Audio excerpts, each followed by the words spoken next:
This is Infection, the survival podcast, recorded live on Tuesday, March 14th, 2017, episode 113, PAX Edition.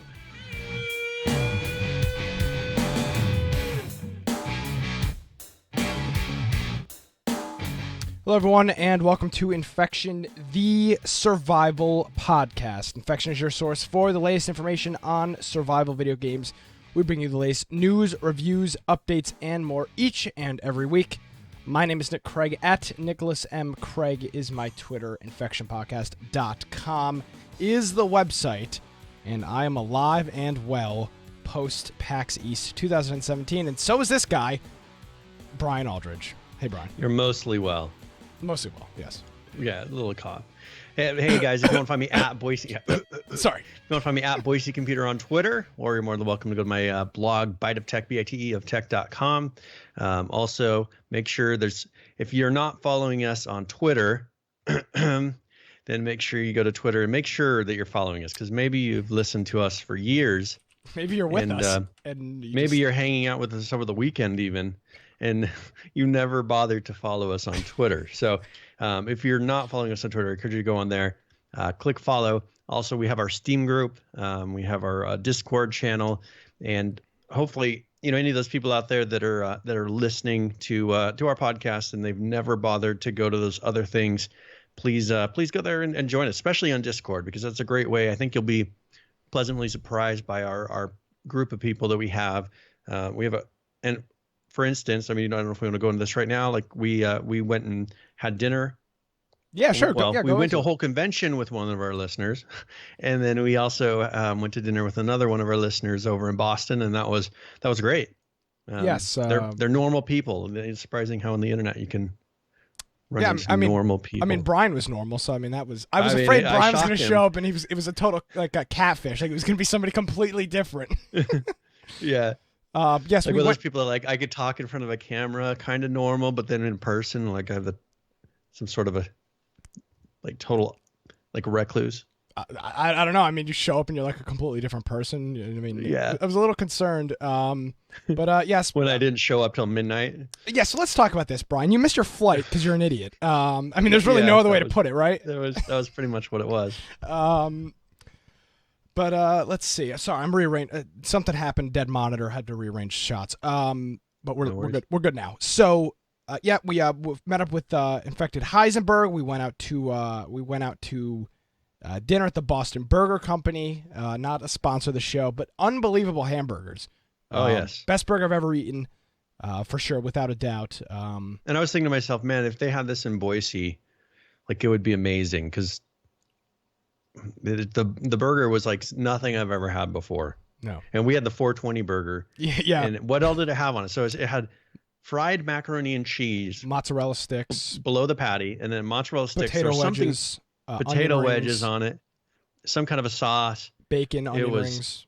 It was incredible. It was an all-out deal. Thanks to Heisenberg for showing up to dinner. Hey, and he got some inside knowledge. He pretty much heard this entire show on dinner Friday night that we went there, Saturday night we went there. So he heard almost the entire show Friday night. But it did happen. There's no.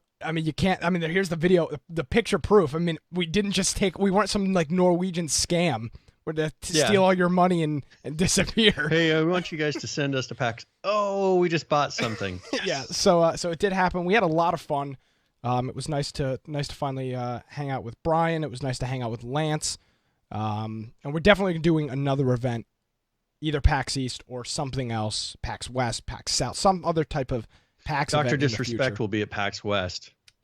I don't think we should base our coverage of the event based on Dr. Disrespect. We might meet. That's a little bit much. And he doesn't just sit out there and hang out. I think he's more about probably going to something, getting some funny videos. Because when I saw him at last year's, I don't remember if it was PAX West or if it might have been TwitchCon, I think.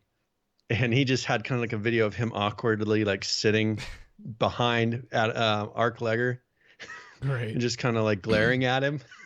It was hilarious. Yeah. But it wasn't there were some pictures of him next to people, and he's just a giant. He's he truly is. It's not something he says. He just says he's 6'8". That's a pretty big guy. Yeah, so you can't miss him. Exactly. Like our clicker, we didn't see the whole weekend. No, that was a little. No, that was a little disappointing. We didn't have a chance to run into the H1Z1 people. I tweeted them a couple of times. I just wanted to grab a picture with them. I thought that would have been cool, but to no prevail, we did not get one. But I guess that's our own fault because of how we, I guess, treated them in the past. So, not karma. I guess so. Oh well. I wouldn't change anything I said though, so it doesn't really matter.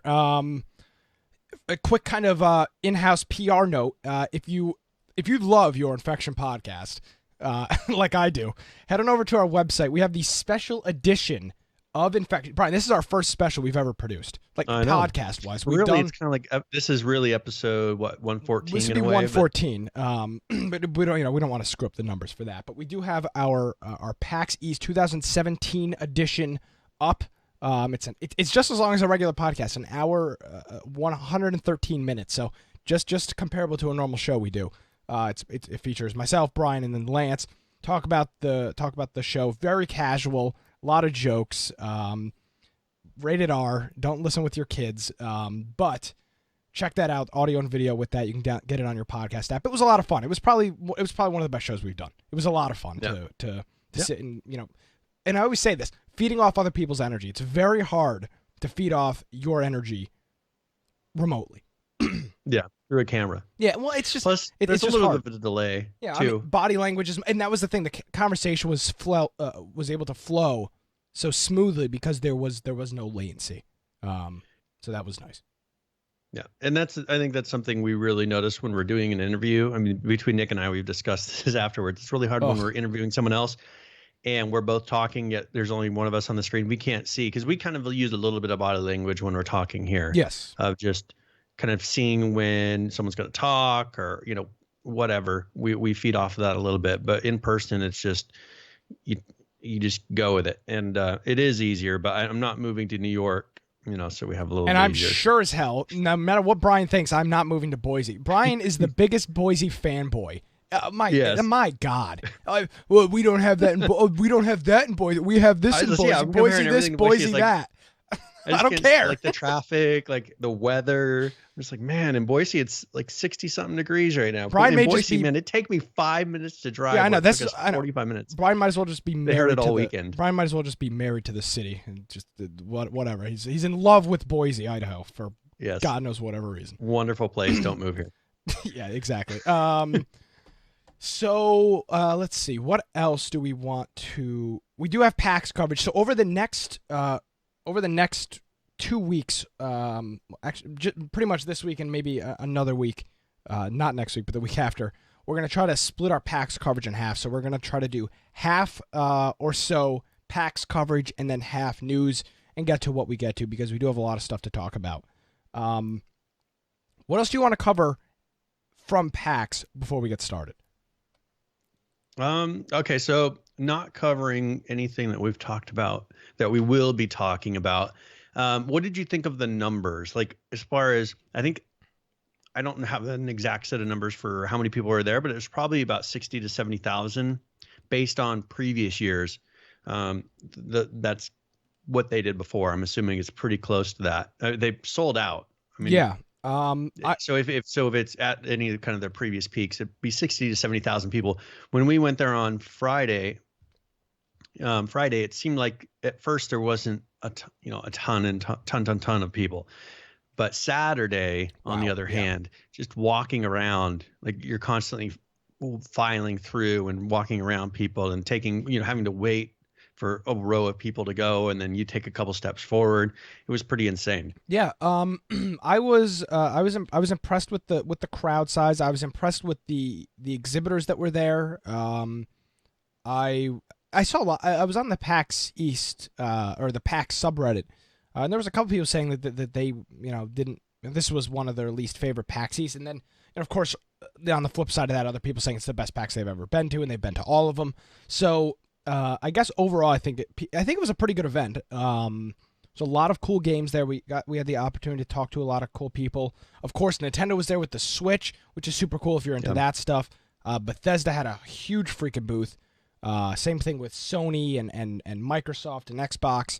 Twitch had a I mean, I would say Microsoft, Twitch, and Sony and Bethesda pretty much controlled like maybe a fifth of the convention center. They had that entire front area pretty much exclusively to them. Those 5 vendors had that entire area. And Blizzard, they had a huge presence there.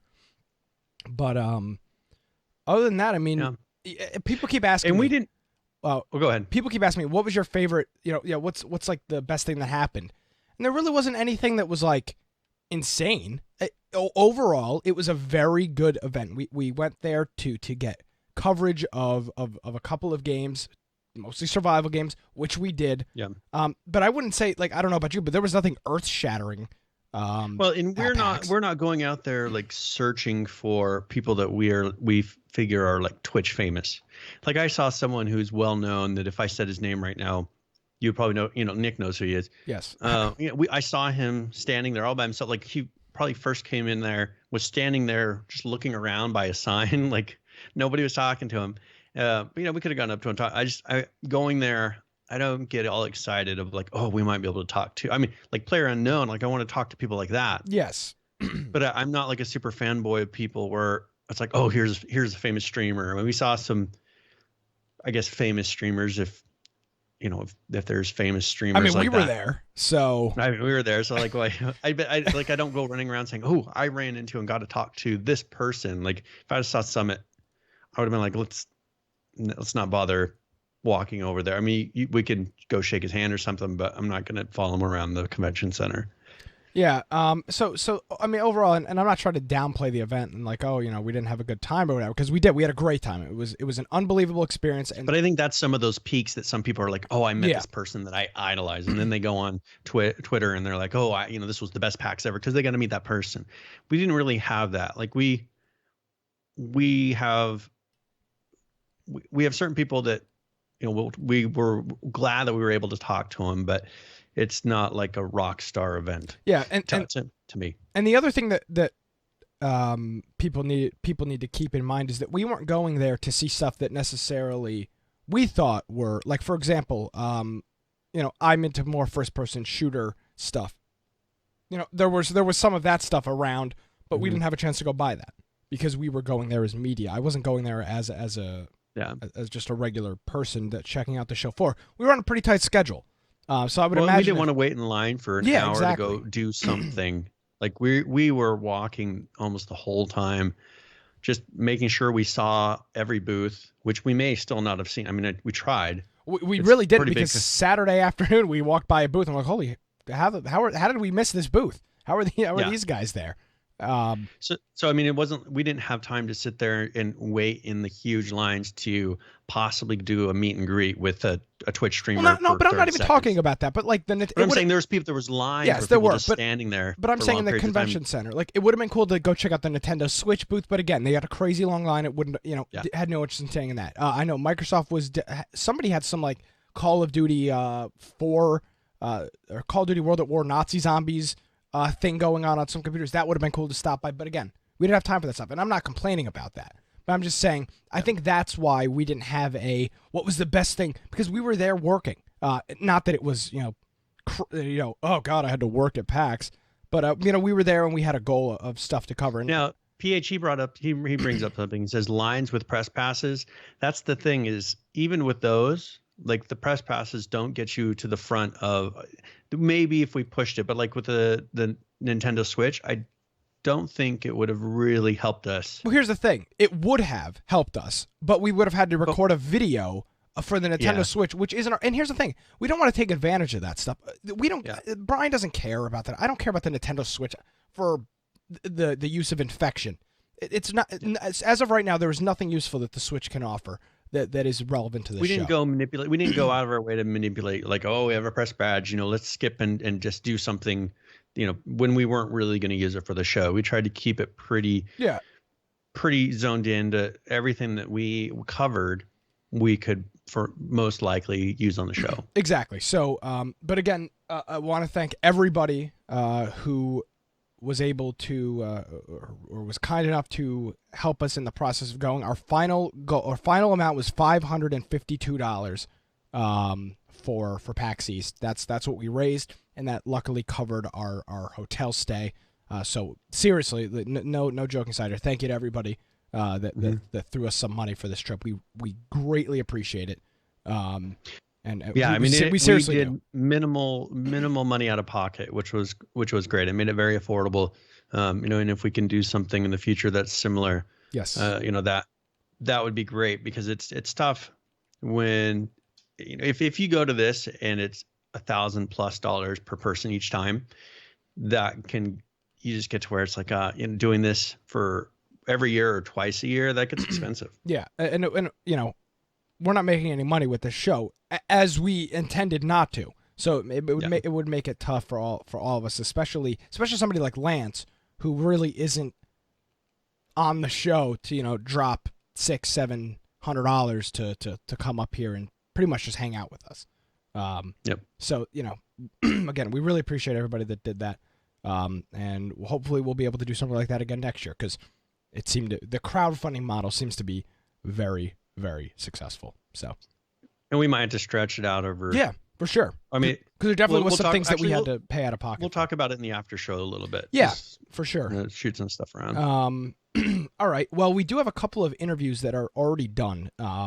So if you want to head on over to our YouTube channel, which is on infectionpodcast.com. Click the YouTube button or just search Infection Podcast on YouTube. You'll be able to see all of the videos that we do and in their entirety. I think we have 10 or 11 complete interviews that are on topic, in genre, all survival. So if you want to check those out, if you're listening to this in your car, you can head on over to our YouTube channel. You can see all of those in their entirety. Let's take a look, Brian. What do we want to jump into first? So let's go ahead and start out. Hand of Fate's pretty short. So this is Hand of Fate 2. This one is probably one of the more off topics, but it's a game I don't think I've ever talked about in here, but it's a game that's I find very interesting. It's pretty short. This was kind of a test of our equipment as well. Mm-hmm. I mean, this is the first one we walked up and I'm like, let's get this done. And it cuts out like at the end, but there was one question that pretty much got cut out. But it was good that we did that on our very first interview and realized that don't tape the volume thing in place. And so, so it's mostly there. But this is a game that we'll play this, and then I will describe anything that's kind of missing from because I ask him, what is this game about? He gives a pretty good description.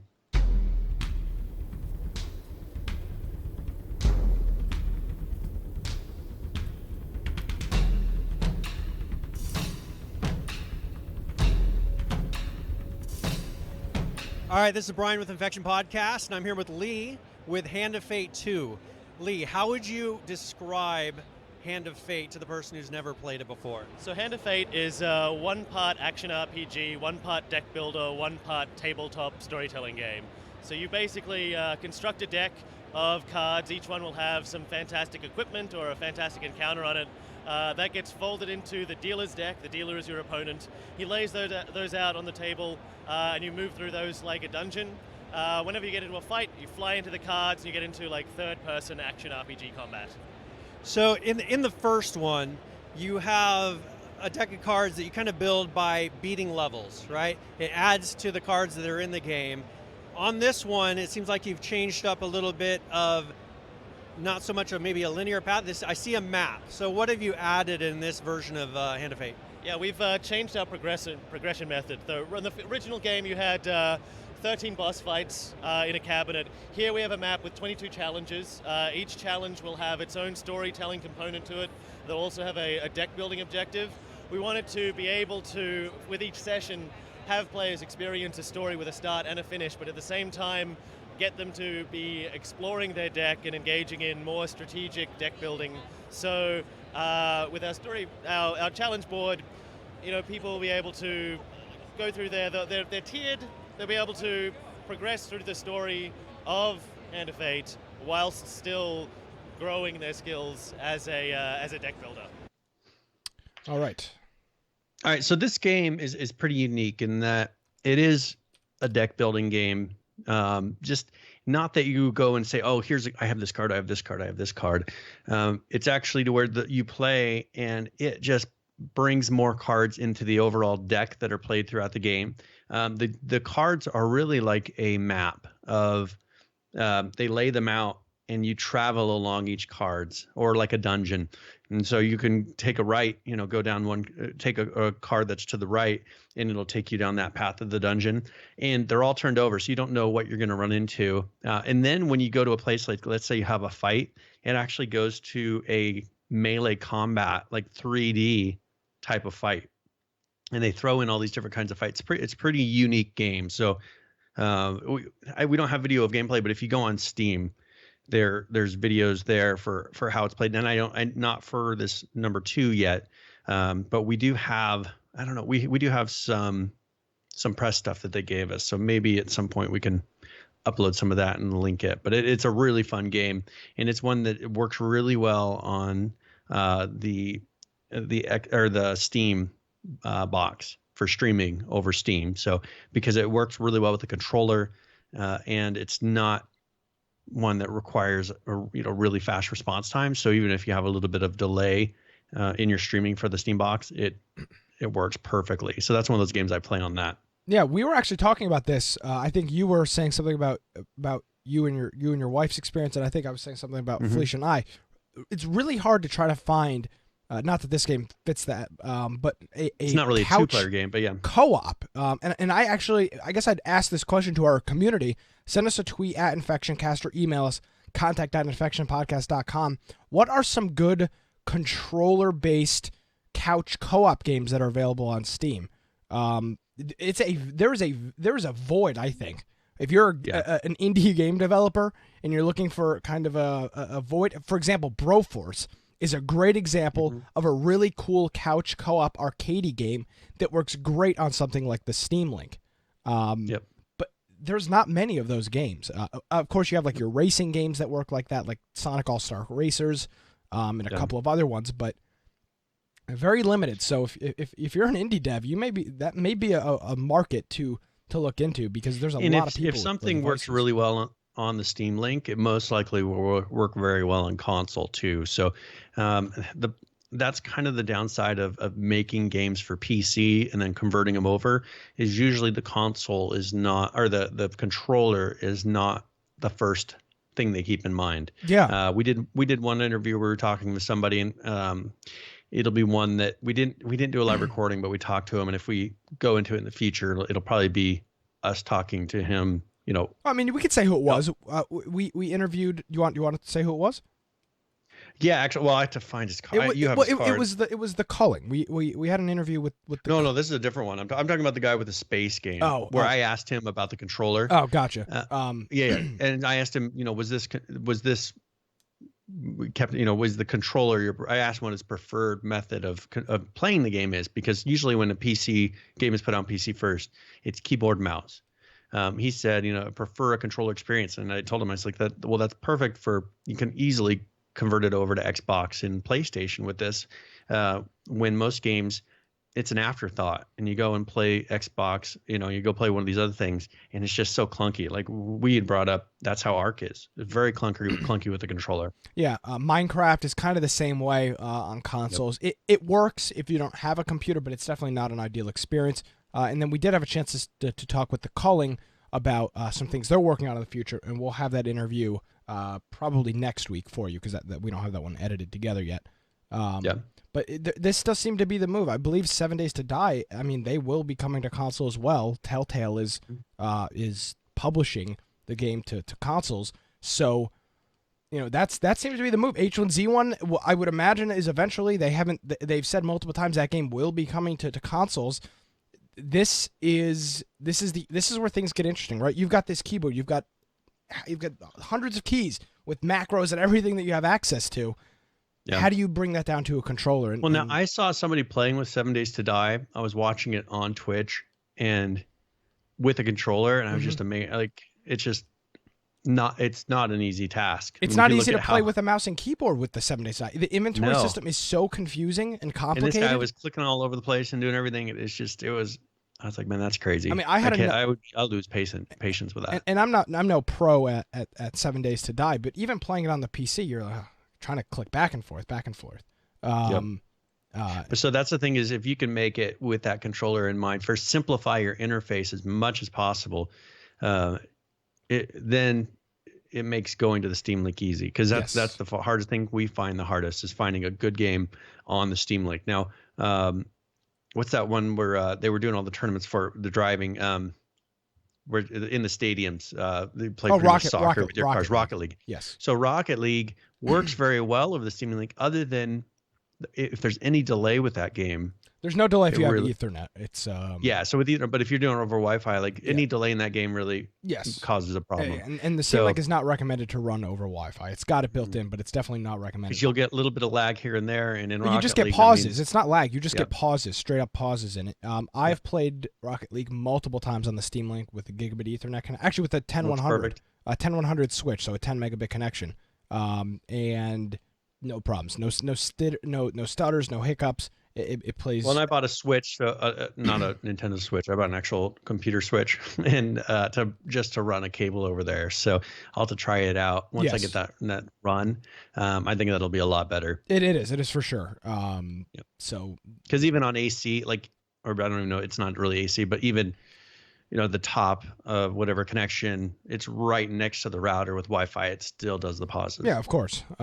So we'll I'm curious on what people are playing. I know Green Man plays a decent amount of kind of couch co-op games over the Steam Link. But I'm curious on what people are playing with couch co-op, because it does seem to be a very limited market. Yeah, and even on the PS4, you'd be surprised. On the PS4, my wife and I, we like to play couch co-op games like you were talking about. And there's a limited number of couch co-op games on the PS4. And the PS4 is really a pain for even browsing the store, because they don't let you filter it by type. Yes. Yeah. So you can't just say, show me all the couch co-op games. Like, you have to look through and try to find every single couch co-op game. And we've looked, we found a number of decent ones, but there's not very many that really do a good job of letting you play at the same time. And that's pretty disappointing. So I'm hoping that over this summer they'll start releasing some that are pretty good, because we've gotten to the point where now we're playing like Diablo 3. Overcooked is a good one. Overcooked we beat. Yeah. Oh, okay. Overcooked's a great. So you recommended it to me one time, and we got it, and we beat it within like a week. And I recommended it based off of Jake the Snake's recommendations. And it was a lot of fun, but there's a limited replay value on that. Broforce is another good one. I know you have that. I don't know if you guys have played. I have it on PC, but I don't have it on PS4. Try it over the Steam Link. Once you get that's a lot of fun. It's it's a shoot 'em up. A lot of explosions. It's fun. But there's definitely a void there. So all right. So here, this next one. Talking about playing at the same time. This is kind of a unique game. This is one that we talked a little bit about during the special episode. But we came across this. We didn't plan this interview out. Like, we were wandering, and this was the hour before everyone else was let in. This was kind of like the press hour that you have at 9 a.m. That we were wandering around all the booths, just seeing where everything was, how everything was laid out. And we ran across this one booth that just had a lot of people sitting in it. And I think they were all people that were working the booth, because they all had those orange suits on. And we were like, these people seem really nice. The main thing is the people that we ran into and were talking to, they were the makers of the game, and they were just so nice. So we said, hey, we'll come back, because we didn't even think about it at the time. We were like, we'll come back, we'll check it out. And then didn't really think anything of it other than that we would come back and talk to him. So we set up an interview. If you want to play that, and then we can talk about the game a little bit after. Yes, this is the Darwin Project, which Brian and I will have some opinions on after the interview. Brian here at PAX, and I'm here with Simon and Thierry. They have a game that is a really interesting concept, where you're talking about how this is a futuristic game. There's an overpopulation of the world, and people, when they're sentenced for a crime, are now having to participate in this. What's kind of the setup for this game? Like, there's a game master who is overseeing this, but how does it start in the game? Like, where does it start? So basically, the idea is that now that the world is overpopulated, we're going down, we're running out of resource, and we're destroying the world. So now we need to reduce the population. So now every single crime, you sneeze in the elevator, you're sentenced to death. Every single crime is sentenced to death. So now there's tons of sentenced to death people, and there's this absurd entertainment show, because in a world like that, it's very sad. So they need a very, very strong entertainment product. They have this return to gladiator thing where they will just release 6 people in a crazy arena, a bit like in the Hunger Games, and they will not stop the match until only one guy survives. There is a show director who is supervising the whole thing just to make sure that everything is entertaining, and just like the Hunger Games, he has the ability to make the show entertaining when it's not. We're just teasing that feature for now because we're just announcing it, and we have it in the game but not in the demo. We will say more about this thing later. So you have right now, so it's 6 players that are competing and then the game master. So a total of 7 at the moment in the game. And then later you were talking about a spectator, right? A spectator mode. Now, how does that work into the game as far as a spectator? Is that what you're teasing, is the spectator mode? The only thing I can say is that spectators on Twitch will be able to vote for what happens. Cool, so it's an interactive Twitch type of a game. And that seems to be a kind of a genre, something that I've seen more and more, is people getting things with Twitch being interactive with the game. Seems to be like a really new thing, and I like that. Now with this, you have a demo here of 6 people, and it seems to be really popular. You have a lot of people here, and so you said you have a team of 12 people that are working on this. And then for how long have you been doing this? Yeah, we started the development in September just last year, so it's a short. We are still early in the development. Normally, we will release the game probably at the end of this year. So we are just at the middle of the development. So you're looking at, so you've been doing it for about 6 months, you said, right? As far as active development. So 1 year, you're looking at releasing about 1 year into it? Yeah, something like that. We are very, very fast. We've been independent like for 5 years. The core team, we've been following each other, even though we used to work for another studio, but we've been working together for 5 years, and we've developed this very strong agility process, and we're good at iterating quickly on mechanics to bring new ideas to maturity in a short time span. So how soon till people will be able to get the game? Like when can people expect to be able to purchase it on Steam, or is it, how are you going to be releasing it? We are actually starting a closed beta super soon in 2 weeks. So if you are interested to get a Steam key, you can follow us. You can give us your email on scavengers.ca. So we will give like say 100 keys. And we will have this very small community that will help us make the game much, much better. And then we will start an early access maybe in August, September, around that. So around August or September, you will be able to get the game and play with a larger community. But until then, if you want to, if you believe in the concept and you think it's as awesome as we think it is, you can give us your email and we will work with you guys to build something awesome. Very good. So keep an eye out. Should be on Steam, and we'll have more information on the podcast. Hopefully, we'll get some keys and we can share with you guys. So thank you very much. PAX 2017. All right. Now. So now this one, if you notice, I was talking slowly because English isn't their first language. Yeah, they're actually Canadian. They're out of Montreal. Yeah, and so like I'm kind of watching for that sense of like they understand exactly what I'm saying before they start answering the question.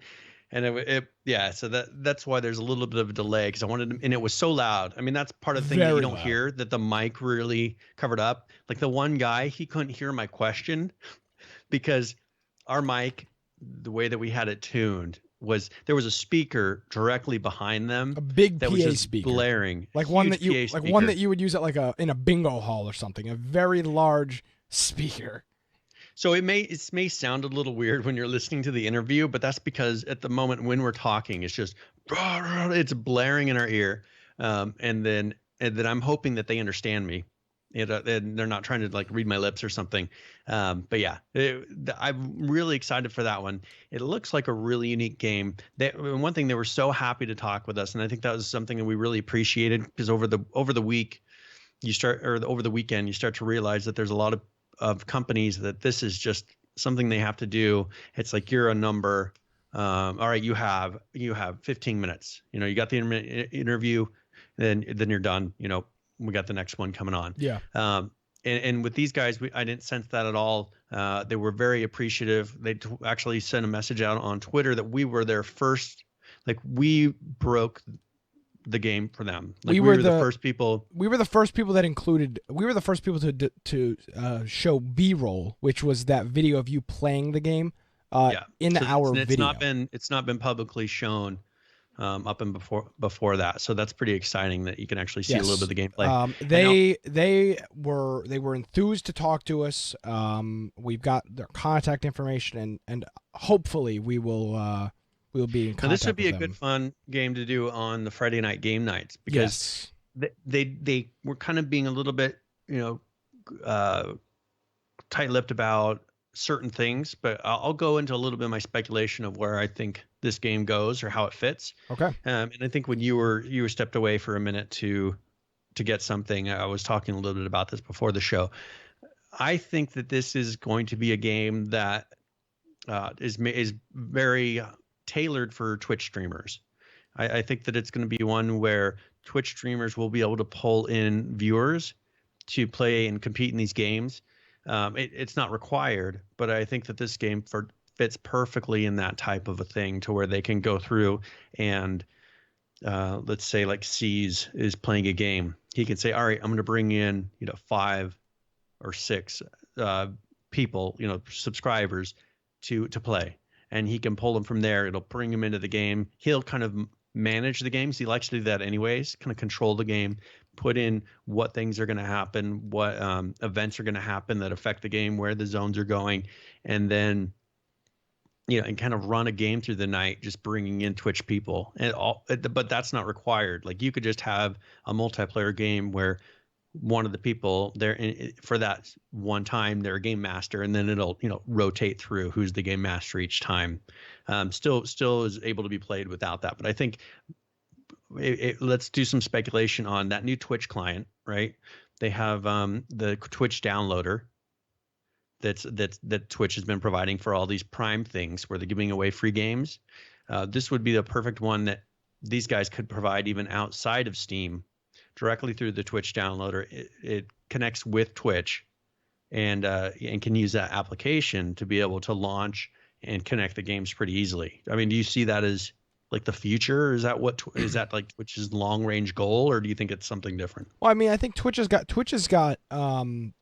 doing everything, and because they've been so successful, they've got, like Google, they've got money to test the waters with on different projects. They've got money to blow, essentially. I mean, you see it with Google. They have services like Google Voice, in which they don't charge you, and they give you a free phone number. And that's because Google is so freaking successful that they can invest. Google kind of throws everything at the wall and see if it sticks. Too. And I think we're starting to see a little bit more of that with Twitch now, because it's owned by Amazon. And again, Amazon has got so much freaking money because they're so successful. Going into the game business. So. They're going to be developing games. I mean, they just, for example, right now as we speak, they are doing a complete Power Rangers run marathon on Twitch from start to finish. They had to pay for the rights to air that show. 800 and whatever episodes. Yeah, you don't just go and get 800 episodes of the Power Rangers from I don't know who produced the show back in the 90s, but whoever produced, you don't just get those. You have to pay licenses to do that and stream those on the internet. So Twitch, but because, and here's the thing, this isn't a money making venture for Twitch, but because they're so successful, they can just do this stuff, right? They can throw a couple $1,000. But let's say they're going to treat this like Amazon does with Prime. Amazon has Prime audiobooks. Amazon has Prime digital books. Amazon Prime videos. Amazon Prime all these things. What about Amazon Prime games? Like, to where it's like you have an Amazon Prime subscription. It's the equivalent of, as long as you have a subscription, you have the ability to have, you know, a library of video games. Is that possibly going to be a way that they're going to try to maybe compete with Steam initially? I mean, because it's not like you have to go and buy the games off of there. They treat Amazon Prime Video as, okay, they have a place where you can rent and you can purchase, but there's a huge library of free games, or sorry, free movies, free TV shows. I really see them going in the future and treating the games the same way, to where they have an initial set of a big library of free games, PC games. Yeah. And it may even go into possibly, that's the thing, is it's really tough. They can't really compete with PS4 and Xbox because of the market. Like, they can't control the market, but in PC they could. There isn't a centralized, like, you have to go through our market in PC. Like, they can control the environment with an Xbox or a PlayStation. Yeah, it's. I really see that they have subscription-based gaming. I mean, I've not heard anyone really talk about it, but I really see that. Now PS Now, PH is bringing up PS Now, PlayStation, the PlayStation Plus. They say as long as you have a subscription, that there's, you know, some games that you can get for free. But that's not some games. Not to the level. But hold on, but those are limited. Excuse me, those are limited. Those are limited things. PlayStation Now. A huge amount of games. Well, it's not. You don't pick PlayStation Now and Xbox Live Games for Gold. You get 2 free games a month, but you don't choose the game. Now, PS Now, is that how it works with PS Now as well? No, not with PS Now, but with PlayStation Plus. Plus. Are streamed. I mean, they're not really really even but installed. I'm saying there's a whole bunch. There's different services, and we need to be careful which ones we're talking about. PlayStation Now is a game streaming service that is available on Sony. PlayStation Plus, there's just a few games that happen to come with it. Well, every month with PlayStation Plus and Xbox Games for Gold, you get 2 free games that Sony and or Microsoft have worked with publishers and developers to give those away. So I don't see Twitch here's the thing, people aren't going to leave Steam. But I think Twitch, I don't necessarily think it's going to be branded under Twitch so much as I think it'll be branded as an Amazon Prime, because they keep saying Twitch Prime, but I think Amazon is kind of testing the water, saying, what about us delivering games? And if they offer a huge library, like if you can get it installed on enough people's computers like Steam is, then people will take it seriously. It's just all these other clients, like, people avoid, they don't even bother running it unless they're going to launch the game. Steam's one of the only things that people keep open all the time. And I think if they can get it to where they can get another client that people just consider one of the apps that opens and they're fine with it, then they might be able to go in the market a little bit. Yeah.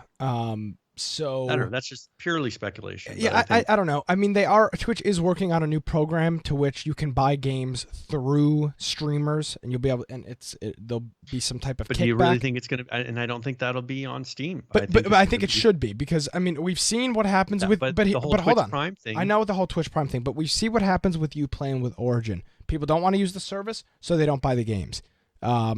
I mean, you're not going to catch me dead buying games on Twitch Prime that I can buy on Steam, because again, I'm already running Steam, I'm already running Origin, and I'm already running Uplay. I'm not running a 4th service. I don't use the other 2 because they're a pain in the ass, and I don't have any of my friends. And and Battle.net's the same thing with Blizzard. It's a colossal pain in the ass every time. Hey man, what's your Blizzard ID? What are the 3 numbers after it? What's your Origin name? What's your Uplay name? They need to integrate with Steam, because Steam is clearly Steam controls the market, and I don't think they're stupid. I mean, if they, right now, here's the thing, Brian. Try to compete, but I don't think they will, because when you buy a Steam code on Amazon, you download a program, and it creates a text file with the Steam key. Right now, I don't think they want to do that. I don't see them competing with that, because they won't be able to. Then why wouldn't they have it to where when you do Twitch Prime and you get a game on there, they have you download the exe file and install it? Like, why wouldn't they just they link it to your Steam account? I mean, but here's the thing with Twitch Prime, the free games, nothing has been, it hasn't been any full games. I mean, that's what it comes down to. It's been kind of like the weird humble bundle indie games that they give you, humble exclusive. I think it's just them testing right now. They're kind of testing how everything works and getting it, because their client isn't really that good. I mean, it downloads an exe file that you run. Like, it's not like Steam at all in that it's not managing updates. It's not managing the game. I don't think they've even gotten to that point yet. It should be a lot better. I mean, if they have the whole studio of Amazon behind them, like, I can imagine how they don't have a nicer client for installing games on there. I hope and I pray that Amazon does not become another game thing. Because, for example, the reason I do not play games like Assassin's Creed is because I have to buy them on Uplay and I don't want to use Uplay. Because it's just it is so inconvenient. That's where they would have to make it kind of like, well, if you want, they would have to really make it useful. Yeah, and they're not going to. Nobody's gonna compete with Steam the same way that nobody's gonna compete with Google, because they're just too big. But PH brings up what if that desktop app, becomes kind of a staple? Like, it's the chat app, it's the streaming app. Like, well, we'd have to see. Twitch. If they have to make it so seamless, and then also, you want to have some games that are launchable with to play with your favorite streamer, like all managed in an interface, like that could be getting it to where people keep it open. They just need to come up with an app that people are willing to keep open because it's useful enough. And then people are like, oh, well, it's here. I get these extra features for buying it through here. Or there's a huge library of free ones to where I'm not going to buy them on Steam. I mean, it would take a long process to kind of pull the reins away from Steam. Yeah, it's not going to be overnight. And it is but you also have to look at it, the situation as well, because you got to remember, Valve doesn't charge users to use Steam, and you're talking about charges a big chunk to the but again, that doesn't affect me, Brian. I'm the consumer. So if hold on, half price games on Amazon. But hold on a second here. This is where things come into key. You're thinking of this in the whole scope. You're thinking of this as the consumer and the developer and the publisher. You're looking at this all angles. Brian, if you're the developer and I'm the consumer, I don't care. Frankly, I don't care how much it costs you. I don't care how much you lose off the game I buy. I'm buying the game for $40. If you make $20, doesn't matter to me. If you make $5, it doesn't matter to me, because I'm still getting the game I want. So, I mean, you're gonna have a hard sell with this product if they decide, hey, it's another perk of Twitch Prime, which is Amazon Prime. I mean, that's not, if they want to make a serious game launcher competitor to Steam, it needs to be completely free. And from what I've seen, I don't think Amazon is interested in doing that. Okay, so what if they offer, when you're buying a game on Amazon, if they have the Steam Link version, so it's a drop down, you can get the Steam version, which is the normal price, or for almost half the price, you can purchase the game through the Amazon branded or Twitch developers will not publish games on that service. But the thing is they're paying 45% to Steam to be able to publish there. Okay, so you're telling me if they pay 45% to Steam to publish it, and Amazon is only going to charge half the price, you think Amazon's only going to take 5%? That's what you're saying? Yeah. No, Amazon's going to take way more than 5%. They would initially to compete. Twitch takes 50% of subscriptions that come into their site. They take 50. You subscribe that's a once a month thing. Plus they give away one free, whatever. But you subscribe for $4.99 a month to a channel. Twitch takes Twitch takes $2.50. The streamer gets $2.50. I think they'd be willing to build up their library, take a loss for a period of time. I don't think so, but we'll have to see. I mean, I don't see them. Exactly, Steam has got the monopoly, but I don't. They are a monopoly. They are, and that's fine. But I think if Amazon is serious, if Amazon is serious, the game more seriously, I think that's what it would take for them to be able to pull. Yes, they'd have to lose a shit ton of money for a really long time to just try and possibly compete, which I don't see Amazon doing. I mean, at the end of the day, Google has got way more money than Amazon. Amazon's got money to spend. Google doesn't take things seriously enough. But that's the thing. Amazon is not going to start a service up like this in which they have to spend 5 years pretty much giving away everything for free to maybe make a little dent in Steam. That's not going to happen because they have to. It just won't happen. So we'll see what happens with that. But this game, scavengers.ca, they're based out of Montreal. I think we're going to have a good relationship with them in the future. They were very enthusiastic to see us and talk to us. And I really, really look forward I think we'll be able to get some test keys. Well, and that's the thing. It was scavengers.ca, I think. Was that the scavengers.ca? Correct. .ca. If you go on there, you can contact them about some keys. I'm sure we'll try to get some to where if it's something that we could do as a Friday night game night, I really think that would be a cool thing to get in that initial alpha or beta or whatever they're calling it. Yeah. So that's So should I write down that first prediction of mine on my new notebook? Oh yes. So yes, you've got your Newegg. My Newegg notebook, really nice notebook.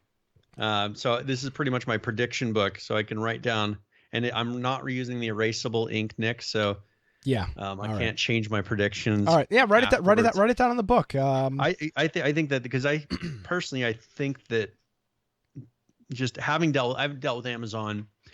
Okay, here's a perfect example. I dealt with Amazon when they first released S3, and I saw how they treated that. Like they do things at the lowest possible price to be able to get into the market and to become a serious contender.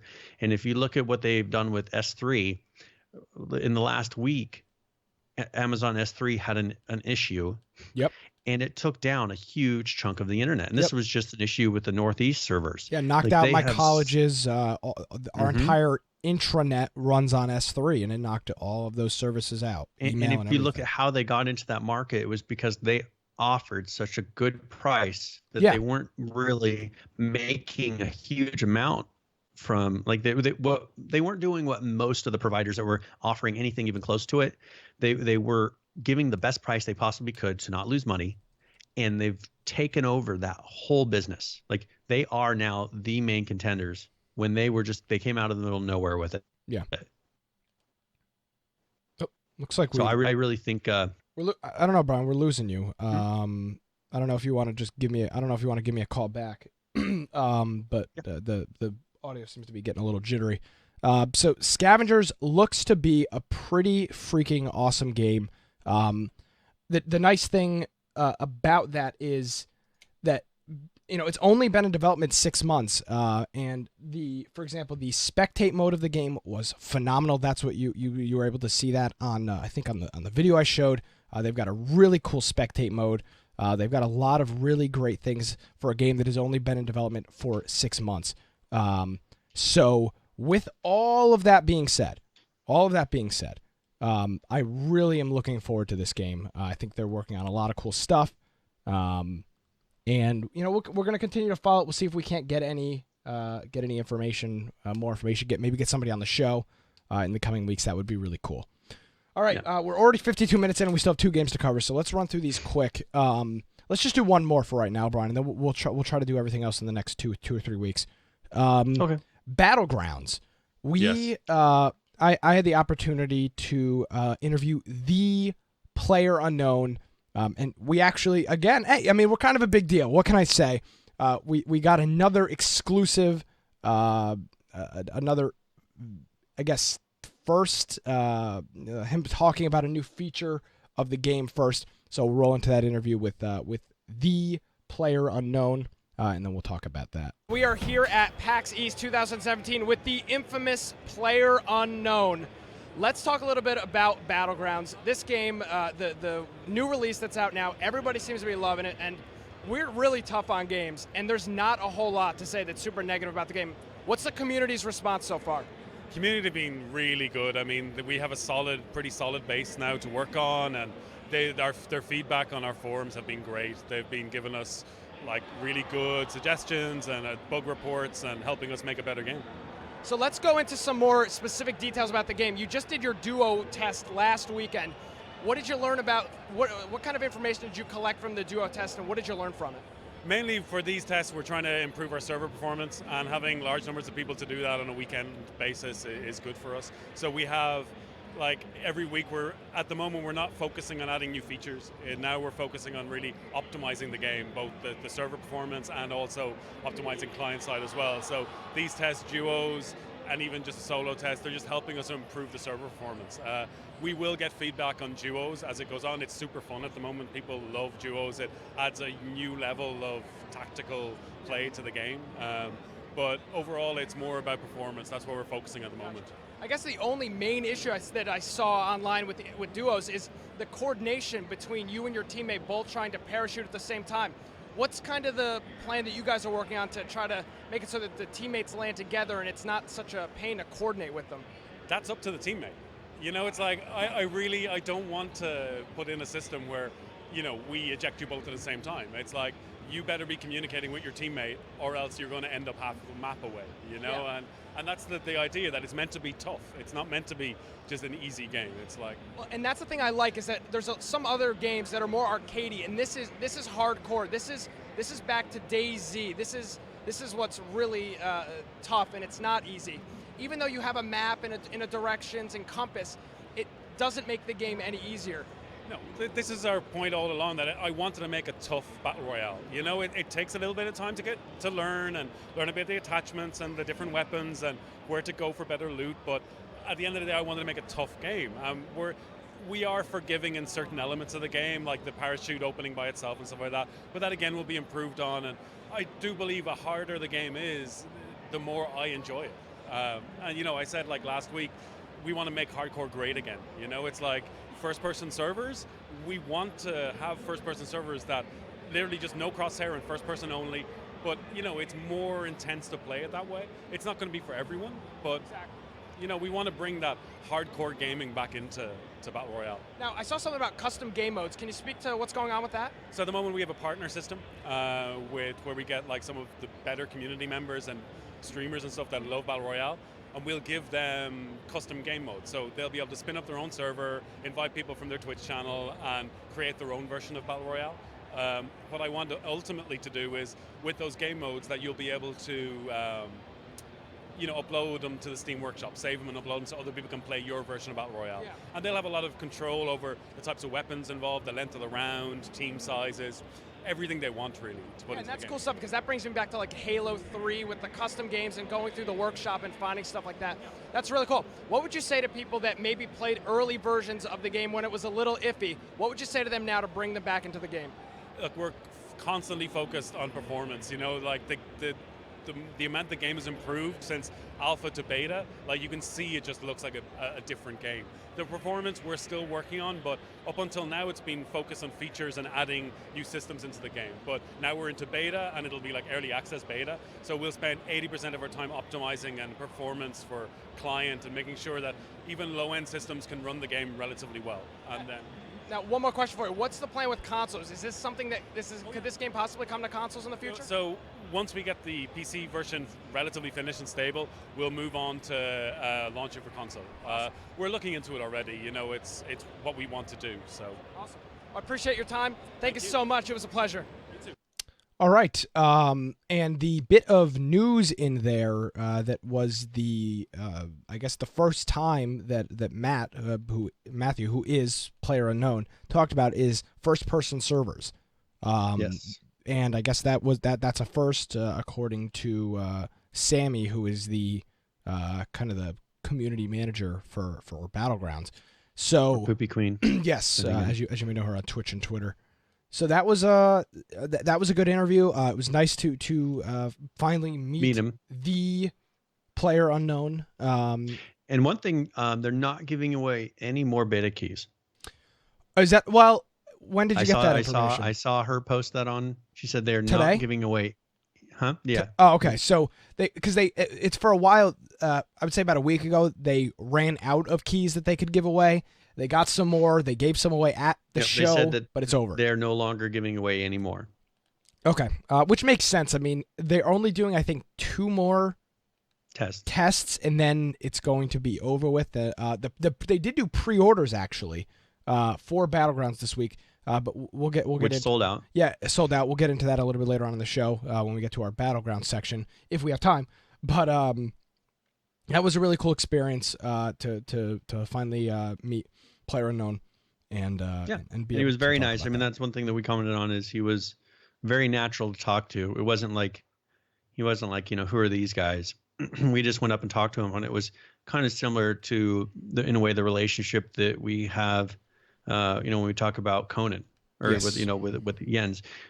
We go up to him, and because there's been some sort of interaction before, we just went up to him and it's like, hey, it's really nice to meet you, and just started talking. Yeah, and we do, and I went very well. And I did have the opportunity, like Brian said, to interview Jens Erik from Conan Exiles, who we talked to just 2 weeks before the game came out, Yes. a couple of months ago. That interview again will be done.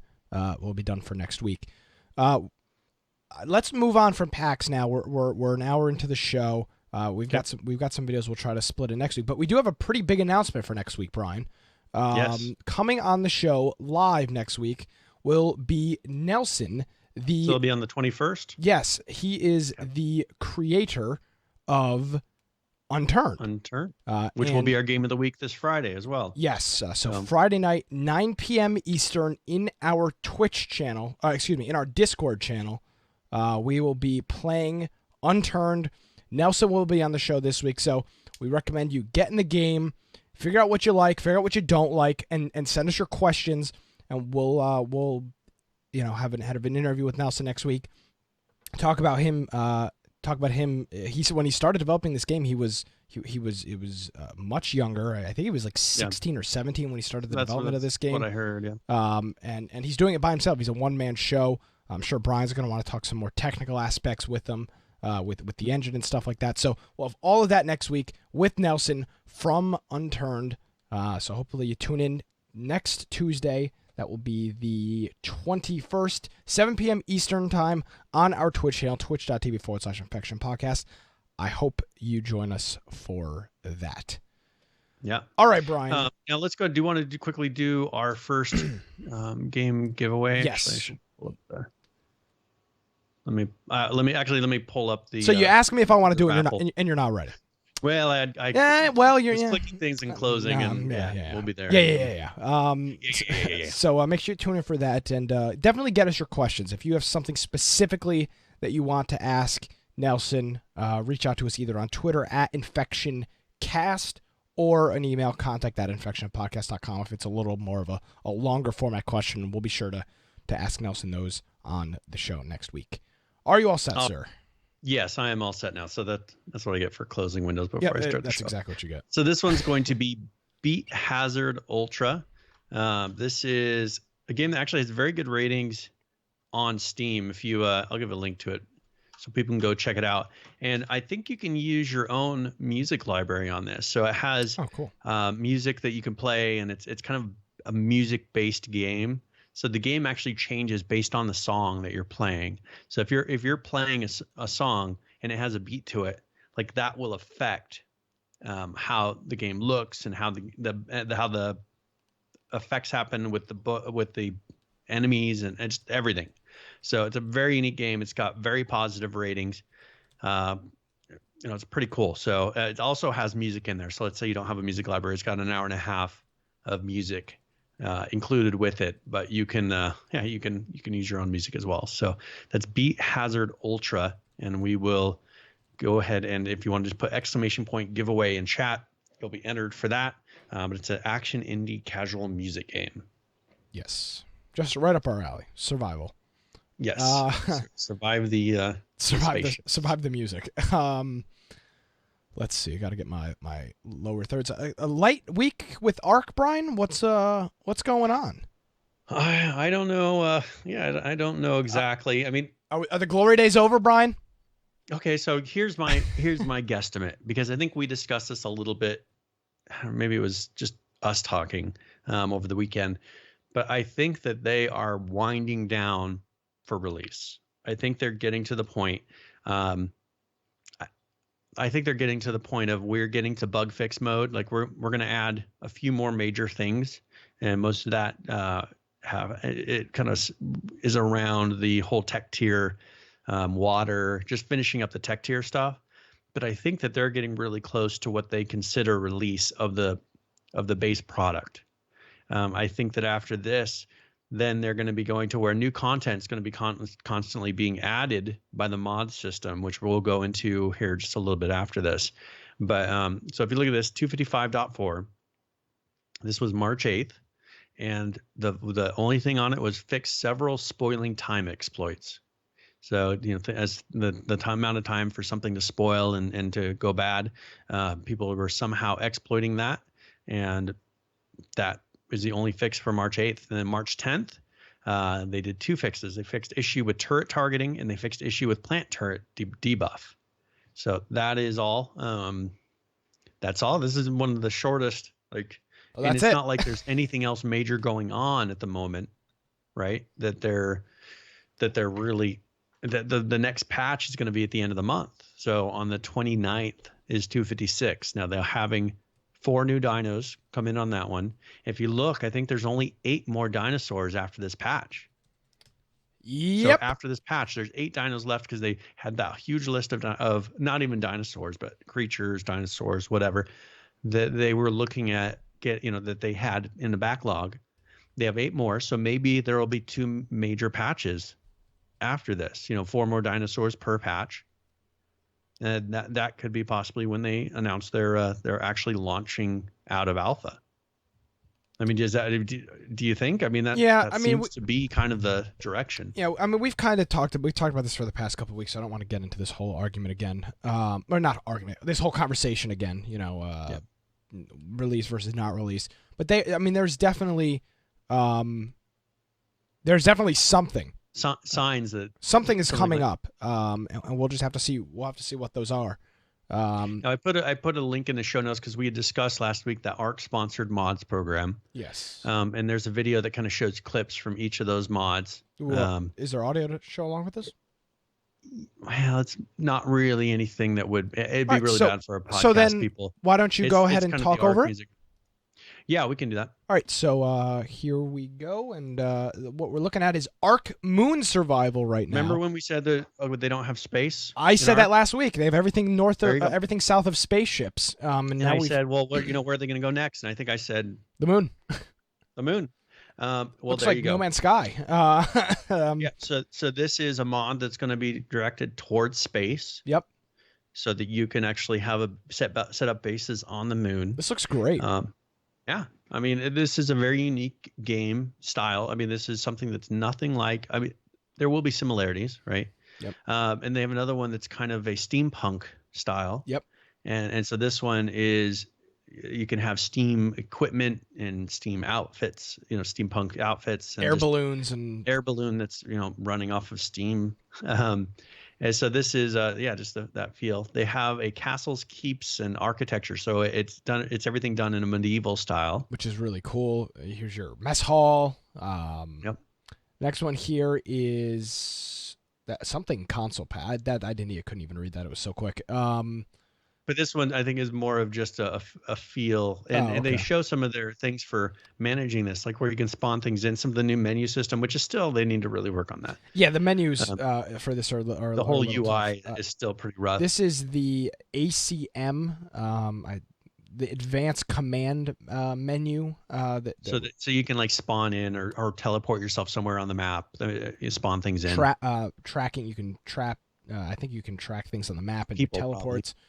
There's the ARC Postal Service, which has been in a mod form, but I think they're bringing it so you can bring it in overall. Yeah, you can send mail. That's neat for trying to send messages to other groups without getting too close where they kill you. There's some big tarantula. You have a mailbox thing here. Yeah, front porch. So this one I don't remember. This is an RP. It says Eco RP. So this is more of a role playing. As you can see, the way that the food is lined up. This is more towards your RP aspect, where there's a lot of you look at Arc right now. The tables are kind of empty. This is more based around RP. So objects that sit on top everything's full. Tables, lamps, lights, candles, all that stuff to make it feel a little more RP. Which is great for the RP people. There's a fruit baskets on the table and stuff like that. Here is the Ragnar. Now this one's, it's more of the name doesn't really tell you what it is, but it's definitely kind of more of an environment. Yes. They have just some cool places to find and explore. Underwater, some type of ice cave or. It looks beautiful. It does. There's like a kind of a spider web infested cave as well, something out of Skyrim. And then the Madagascar Evolved, which is obviously based around Madagascar. It's got some rhinos, and it would be more of a safari element than anything else. And next we have the Thieves Island and Skies of Something. And again, more environment-based, lots of waterfalls, I mean, it's kind of like a theme of possibly a piratish type of thing. They have places you can go find. Yep. That this looks like it's inside of a cave. Here, NPC bush people. So these are people that would be, so NPC. So these would be people in the world. Yes, people in the world that would be doing things, creating things, and just like possibly. Here's another mod that's again more environment based. This looks like again some type of like past medieval, but there's a lot of destroyed structures. Things over time. I still see pterodons and things, so it's still kind of a fantasy universe. Here's another one that seemed to be more mushroom based. Here's some caves with some. So this is more of a fantasy based theme. Exactly. Stuff hanging from the ceiling in the caves and whatnot. Offline raid protection. This is what the kind of stuff we've been talking about for quite a while. This one was run as its own mod, and so I had this. Check that out on our server. Check that out. That's so if all awesome. of your teammates have logged off, it puts this force field around your base that will protect us, so people don't come and destroy your dinosaurs and things like that. Yep. Survival Plus, which so this is the one where they've already been doing Survival Plus, yes. which they're just going to keep on tuning. They're at like version 1.5 or 1.6 of this. Really good job on Here's structures and platforms. The platforms definitely needed work. They were very buggy right from the launch. They were very limited what you could do. This is pretty advanced with mixture of glass and double-sided one-sided mirrors and stuff like that. So that all that stuff. I mean, it looks beautiful. Looks super freaking cool. So this is the initial set. So do you now maybe think that I might be a little bit right that they will have a place where you can kind of pick your experience, since there's some theme-based ones? There are some theme-based ones. What adventure do you want to go on today? Kind of feel possibly, but half of those did seem to be kind of extensions onto the already existing game and maps. Some of them seem to be more for like if you wanted to make a custom server. Yeah. Kind of tailoring to that experience, but I'm wondering if from the main menu, if they're going to kind of get away from the island and go for, well, what experience do you want to go fight pirates kind of feel? Do you want to go to medieval times? Do you want to what do you want to do? It just seems like it's kind of going to that. And I like Lance's Landgun's bringing up, do we even know the arc storyline yet? I don't think that they'll have an arc storyline. Yeah, who knows? Like the island, I don't think they're really worried about a storyline there. I think they're just going to create a whole bunch of possible things that you can go do. Yeah. So we'll have to see. You want to go to the moon? You know what I'm saying? Like, yeah, there's exactly. No storyline there. So we'll have to see with those. What comes of these? I would say out of all those, the moon one looked the coolest to me. Most unique. Yeah, it was the most unique, and it seemed like it. Not that those other ones didn't seem finished. But all those maps, it's more, maybe it's got an underground element. The other ones have similarities to the existing. You're going to play the game the exact same way you play it on the island, or Primitive Plus. The moon seemed completely different. That seemed like a total No Man's Sky. Seems more challenging. Like you have to have oxygen. Like they could really tweak that. Like you have to have oxygen. You have to do all these things that seems survive. like a lot of fun. That would be and actually get resources out of the rocks to be able to fuel things. Like they could really create a pretty cool it seems like they could create a really cool type of gameplay element out of that. That's not so much just run around, gather, and then maintain your base. Like there's a reason to maintain your base, because you'll get a leak in it, or you'll run out of oxygen and you'll die. Yeah. So that's the ARC sponsored mod program. So we'll have a link to that. So if you want to check out that YouTube video, it will be in our show notes. All right. Do you want to move on to Conan here? Let's do the giveaway. All right. I will roll for this. Congratulations, ManStan3. Hey, there we go. Follower of the show. Long time follower, long time fan. Yeah, I like how now it tells us when we pick the raffle, do they follow or not? So, yeah. Very good. So I will send you a message inside of Twitch. It will probably be in other. So if it'll be a link so you can redeem that code, but click in your other messages and it'll be in there. It should be from Infection Podcast. Yes. All right, let's move into Conan. And of course, that interview will be next week. And I asked, I wasn't holding back any punches. I asked, of course, the elephant in the room question that we've been talking about for some time here on the show. So make sure you check out our YouTube channel for all of that stuff. This is the patch that took place on the 14th. So today, they were a little slow. They were at GDC. Then they were at PAX East. And by the way, they had a phenomenal booth at PAX East. A lot of people hanging out there. They had a whole bunch of computers set up, people playing the game. Brian, do you have a comic book with you? Yes, I do. I have it actually right here. So, they had all of these printed out. I say printed out like they on a home printer, like legit comic books, legit Conan comic books. They're Dark Horse Comics, which is a legitimate name in comics. And God, they had hundreds, thousands of these things, just sitting around their booth. Conan was definitely the coolest booth we stopped by, without a doubt, because there wasn't a whole lot of swag. But Conan came through and gave us a couple of books to give away. I've got a stack of about 5 or 6 behind me, so we'll do some type of giveaway to those, and I'll send some of those books out to people. But super cool booth.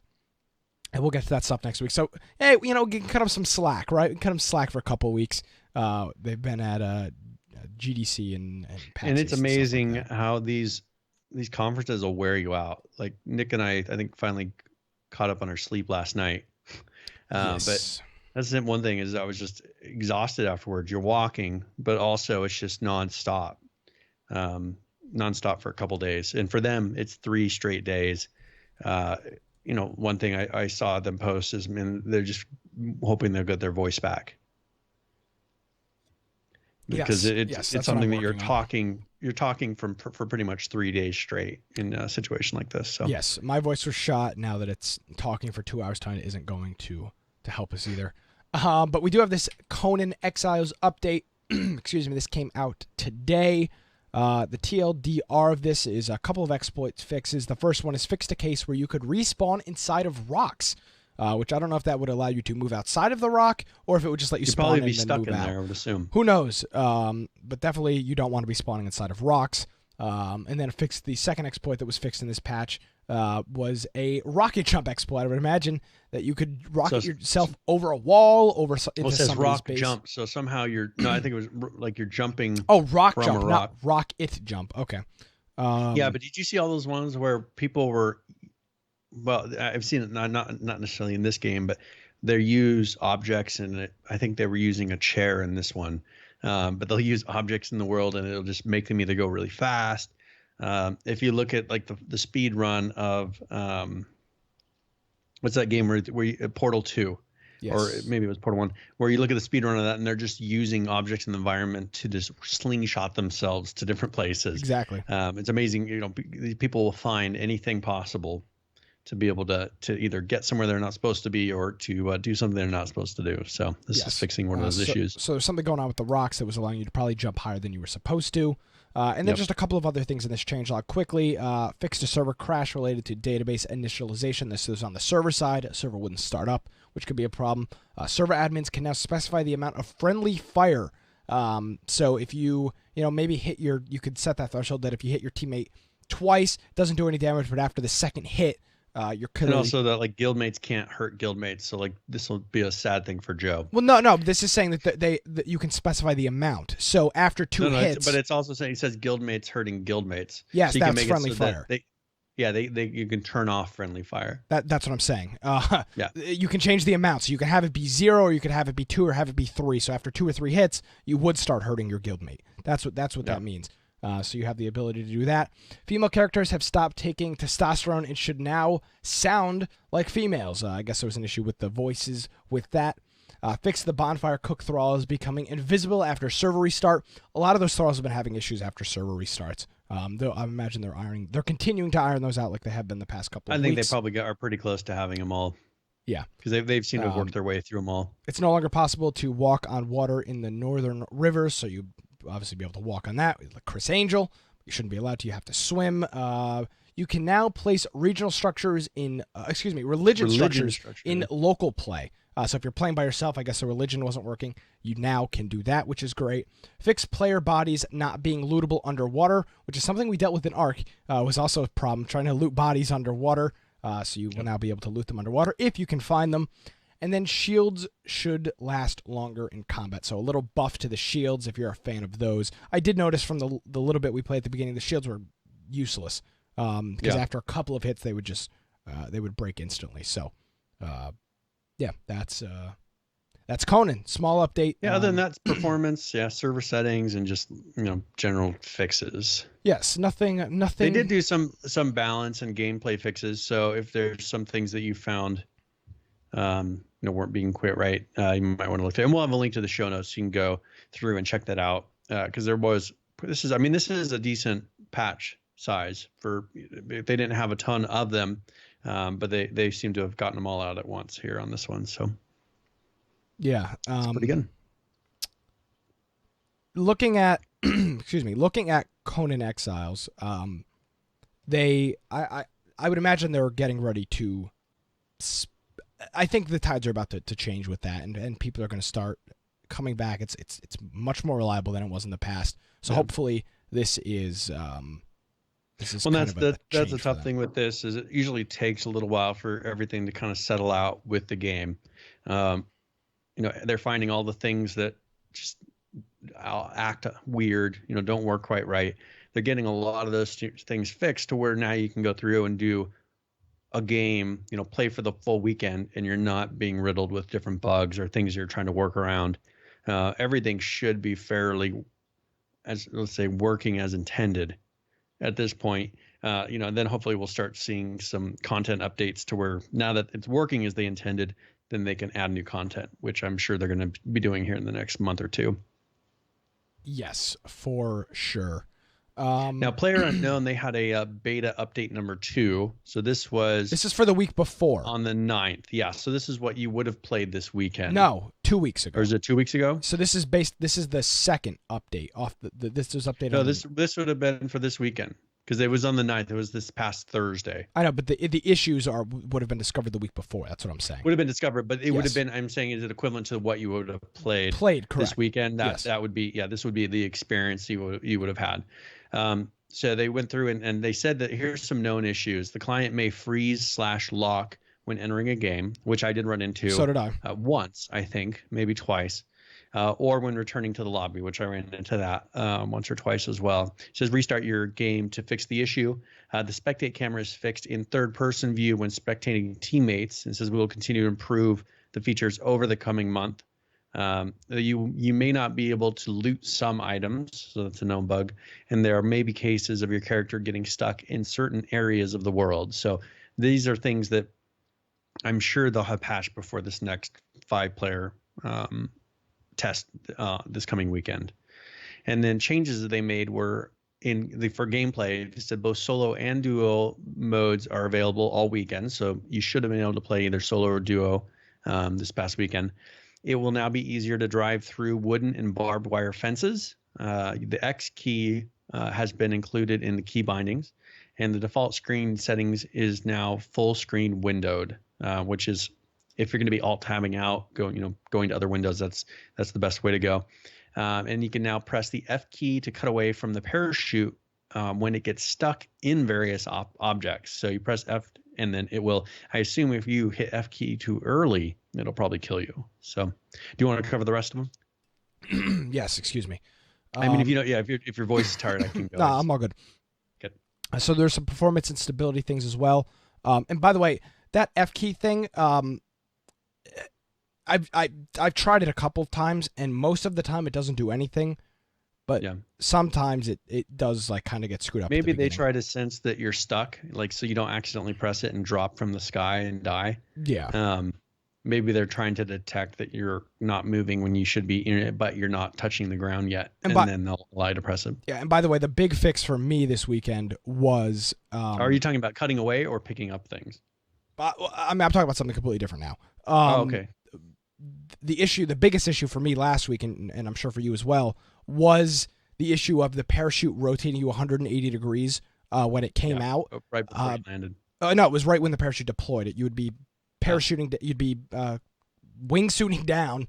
The second you deployed the parachute, it flip you 180, which I think part of my question to him was, how does it work getting with teammates? I think it was such a pain in the ass because you constantly getting disoriented and bidding switched around to different directions. That was fixed this update, and I noticed that getting together with my teammates, especially playing with PHVCK, we didn't once get separated.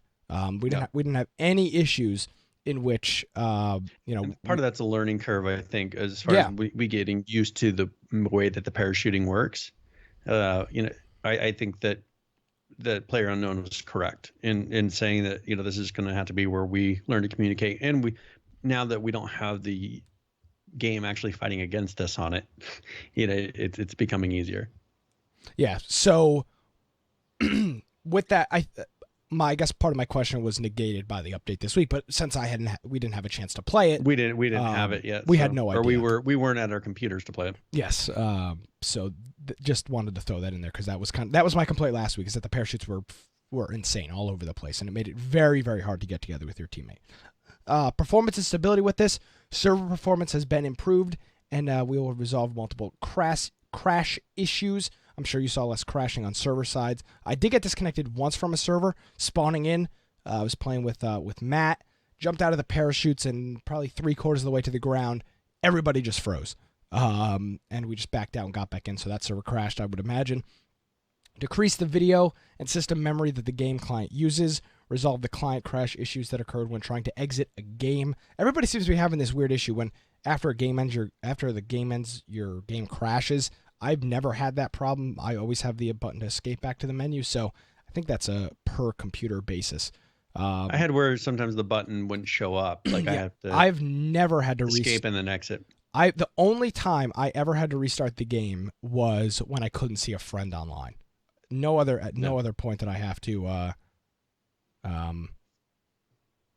do anything like that. Out of game stats and leaderboards have been added. That stuff's obviously going to be wiped after this, so it's not really important as of right now. And then just a couple bug fixes for the gameplay in the UI. Fixed a bug that prevented some items from being looted in some occasions. Didn't run into that, at least the week before. And then fixed a bug that resulted in glare being too bright for certain scopes. I did run into that last week. So now the reason I said that was for the week before, because these were all the bugs that existed 2 weeks ago. Were ideally fixed this weekend. Yes, ideally fixed. And they actually ran the beta a day earlier because of there was an issue. I guess actually when we were interviewing Player Unknown on Friday, he was saying that the servers, the login servers were down, and there were some server issues, so they extended the beta onto Monday, which was great. So, excuse me, that gave us the opportunity to play it. Yep. All right, and then now Just Survive had some updates this week. They had now for test server they had March 8th. Do we want to just go to the live? They're a little bit different. So I don't know. They're supposed to be the same, so they must have changed some things. Yeah, I looked at the notes and they weren't identical. Why don't you just do the live, and then I can look through the test while you do the live. Okay, yeah, because they're supposed to be fairly close. All right, so this was today for Just Survive. They did an update. Now, if you log in today, you will get 3 opened crates, and it's kind of like their thank you pack. So I'm a little bit of speculation here, but do you think this is to kind of make it so their Steam numbers, as far as people that are playing the game, maybe go up a little bit?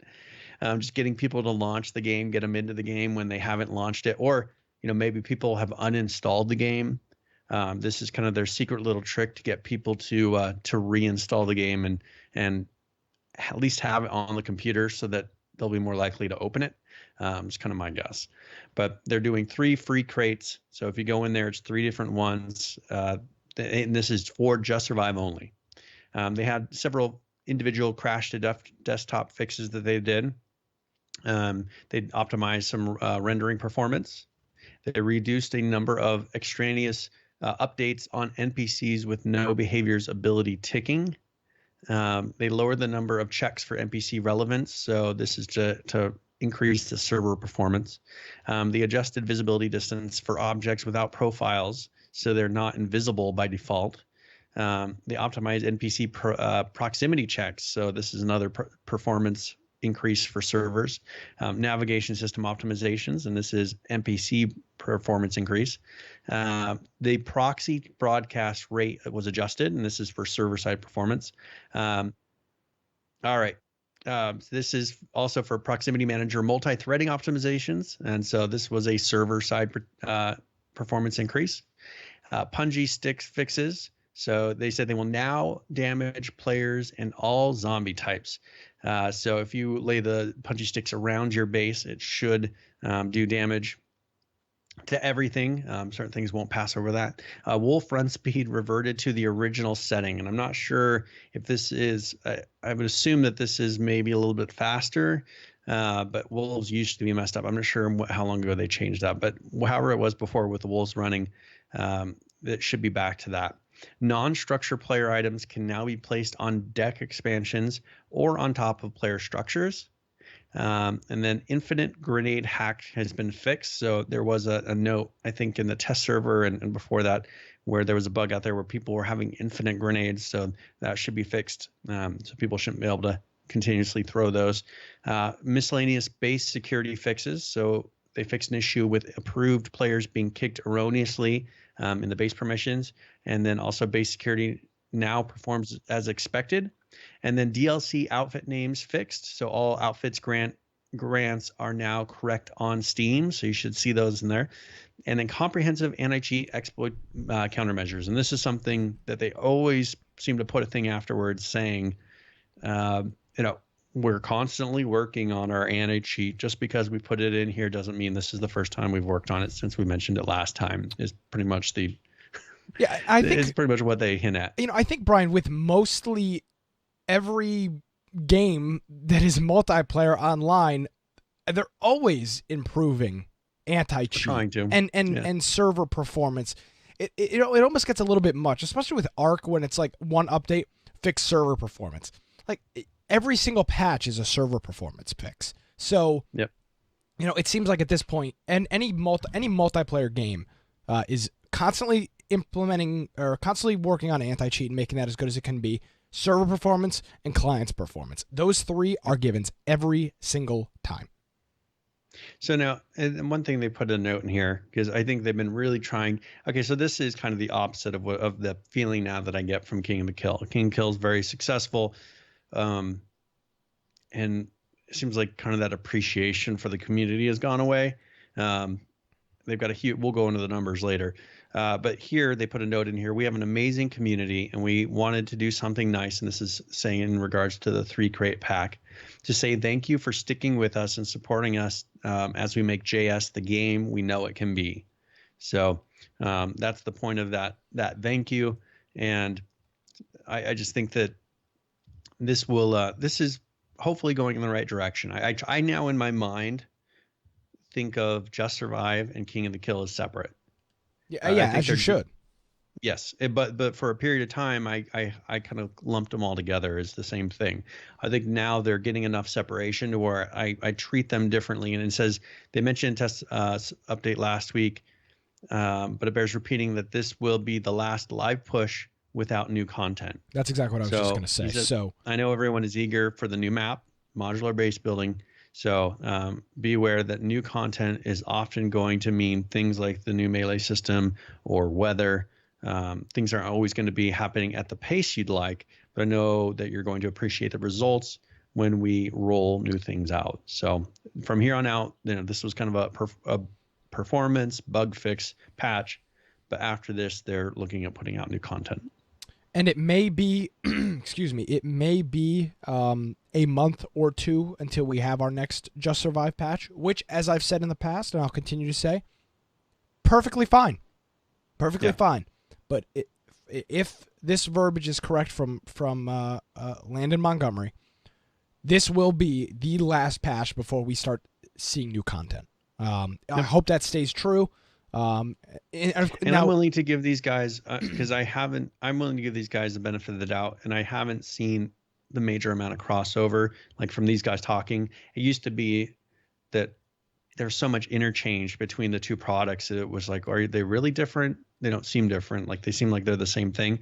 But I think now we're starting to see things are being fixed in Just Survive that don't show up in King of the Kill. So that they're actually starting to do their own development and not they're getting enough code base difference and enough difference between the two products to where they can no longer just say, oh, you fixed that? Okay, send me some of the code. Like they're becoming two different products now. Yeah, and it finally, excuse me, it finally appears that we are at the point where fixing cheaters in H1Z1 Just Survive is not going to be the same thing as fixing cheaters in King of the Kill.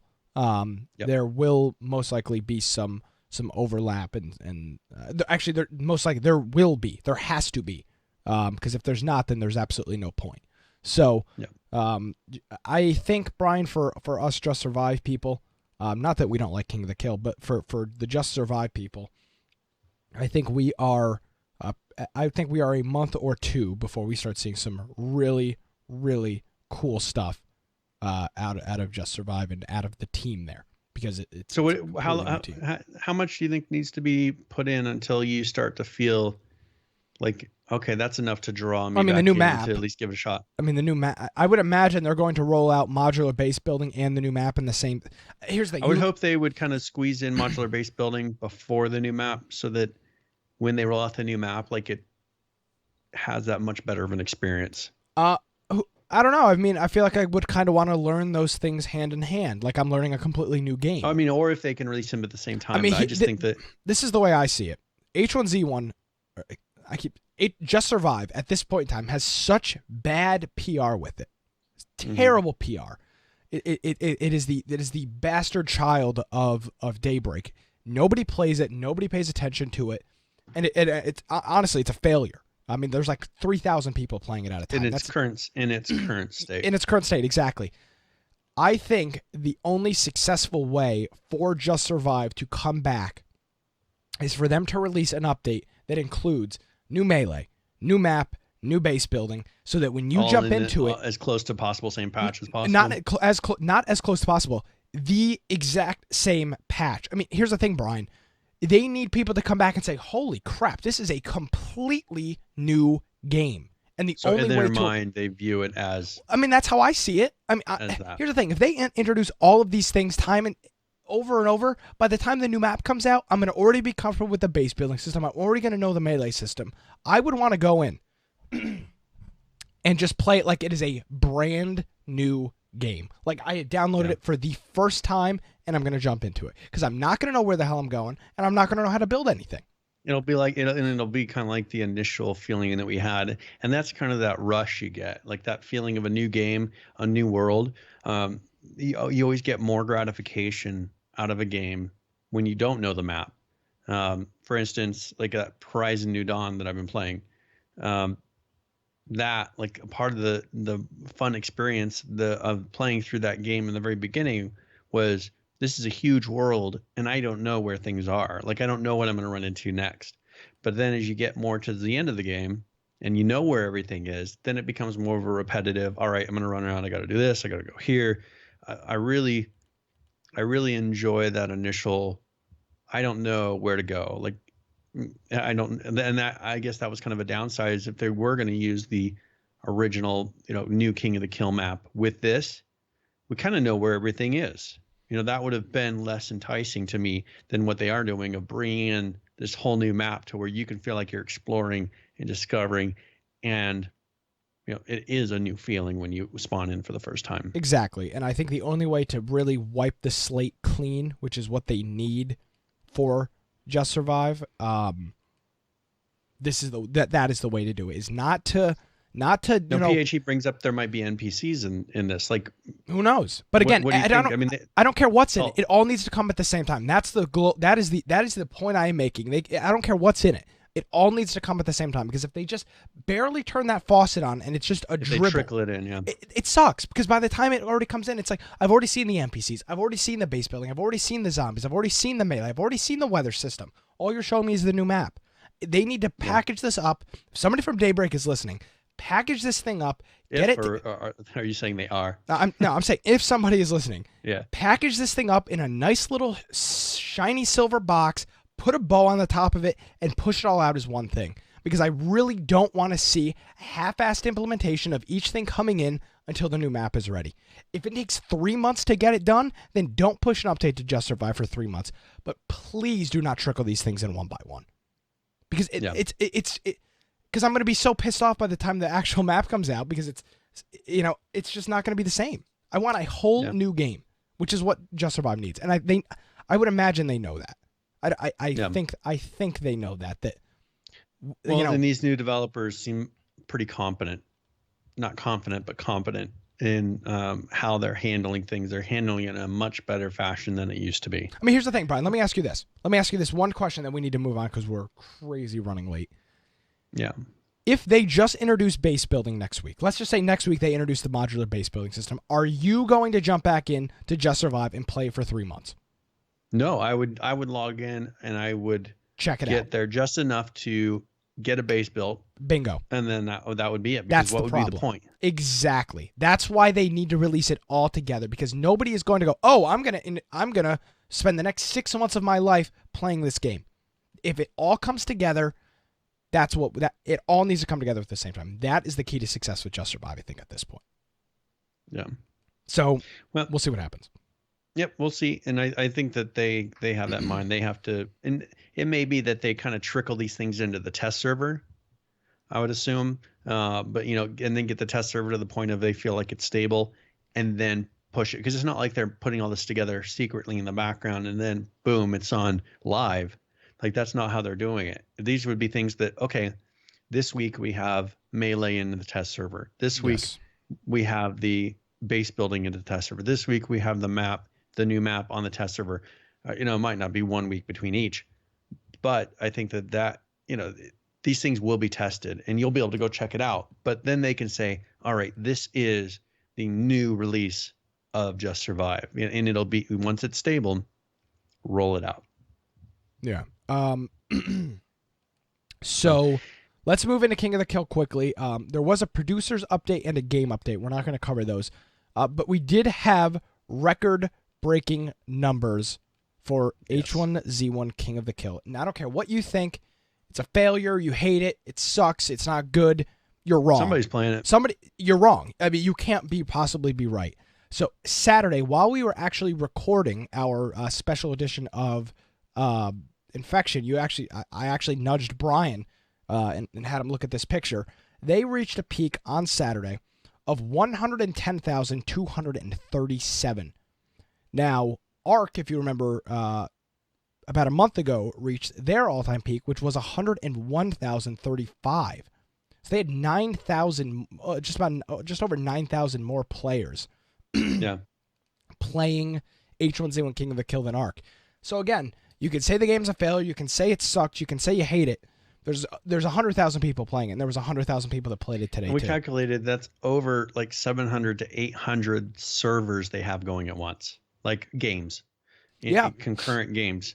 I mean, that is a huge. It's a lot number. And in Chorus Wins producer's update, which we're not going to have a chance to read on the show because we're running so late. He mentioned, this out of nowhere player jump and the fact that they are scaling up servers to handle this overflow. And he said something about queue times maybe changing. But we'll see what happens with that. Congratulations to the H1Z1 King of the Kill team. It's a great accomplishment. It's taken. When did King of the Kill act? When did Battle Royale's PlayerUnknown's mod make it into the game? Was it 6 months in? Was it 8 months in? Was it a year in? I don't really remember. Somebody in the like chat. It was probably a year.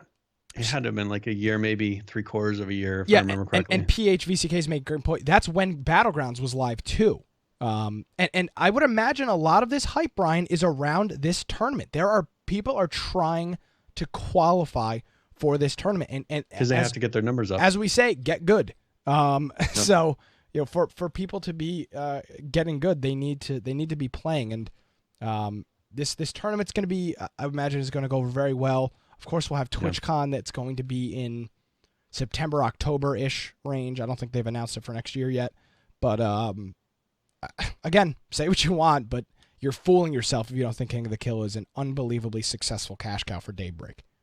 Yeah, they're doing. I mean, they're doing very well. And the numbers, prove it. The fact that they've roughly in the last month sold about 500,000 copies. Yeah, roughly. I mean, and those. And I'm hesitant with those numbers. Even if it's 100,000 off, that's still a very impressive number. Yeah, people are playing so the game. They are selling copies. Yeah, and again, we say it all the time. The game is frustrating, but it's a lot of fun. It is a lot of fun. No matter what you say, it's a lot of fun. I mean, we still play it. Why do I still log in from time to time and play it, even though all I do is kind of complain about it? Because it's fun. Yep. It's one of the only games where you can get a 5-player experience with. I mean, name another game. I mean, they have Survival of the Fittest is a joke. There's not many games where you can get that teamwork-based, arcadey, quick 5-man experience, and King of the Kill's got it. So, yeah, that's true. All right, so do we want to just go? What do we want to? I just want to say one more thing about this quickly to note. There was a producers Q&A that took place, and I just want to mention this one comment. I linked the wrong thread. Give me 1 second. I linked the wrong thread. Yeah, no worries. I lost it. Here it is. This was a question asked by CS4U. The question was, final kill doesn't show in the kill feed / kill counter, disappears after a win in 2s and BRs, sometimes leaving the question as to who got the final kill. And Chris Wynn's response to that answer was, let's see if this one is resolved in a way with the new Team Spectate cam that is being released in our next update. This was 6 hours ago. So finally. The next update, and the last update was, I got the wrong mouse, the last update was the 8th, which was last Wednesday. So I would imagine within the next 2 weeks, there will be a spectate mode. And it's going to be on test servers, ideally before that. Hopefully it's on test servers this week, so we could test that out, or next week. And it's going to be coming alive. So finally, maybe they figured a way to... maybe they found a way to work around it. I never saw why it was so hard. I mean, that's the thing is, in the engine, it might be really difficult, and I'm assuming that it had to have been. If it took them this long to get it done. Yeah. So hopefully, when it comes in, it's polished. Again, if it takes them 8 months to do something, but when it comes in, it works flawlessly and it works 100% of the time, there's not much to complain about. Yep. So we'll see. Yep. And I mean, the King of the Kill, it's good for what it is. And if they can get it smoothed out to where, I mean, that's the tough thing they fight against is guns, but I think a lot of that has to do with ping times. I think if they're willing to dial that or tune it or figure out how they're going to bring people to the same servers based on a little bit of ping time, so you don't, or restrict servers a little bit, I think that this game, a lot of those issues that we think are just ridiculous bugs will go away. Yeah. So we will, I'm going to reach out to, somebody from the H1Z1 team, because I really would like to talk to them about, specifically about the stuff coming on in Just Survive in the future. Yeah. So we will do that. And we've actually do have a couple of other interviews that are scheduled.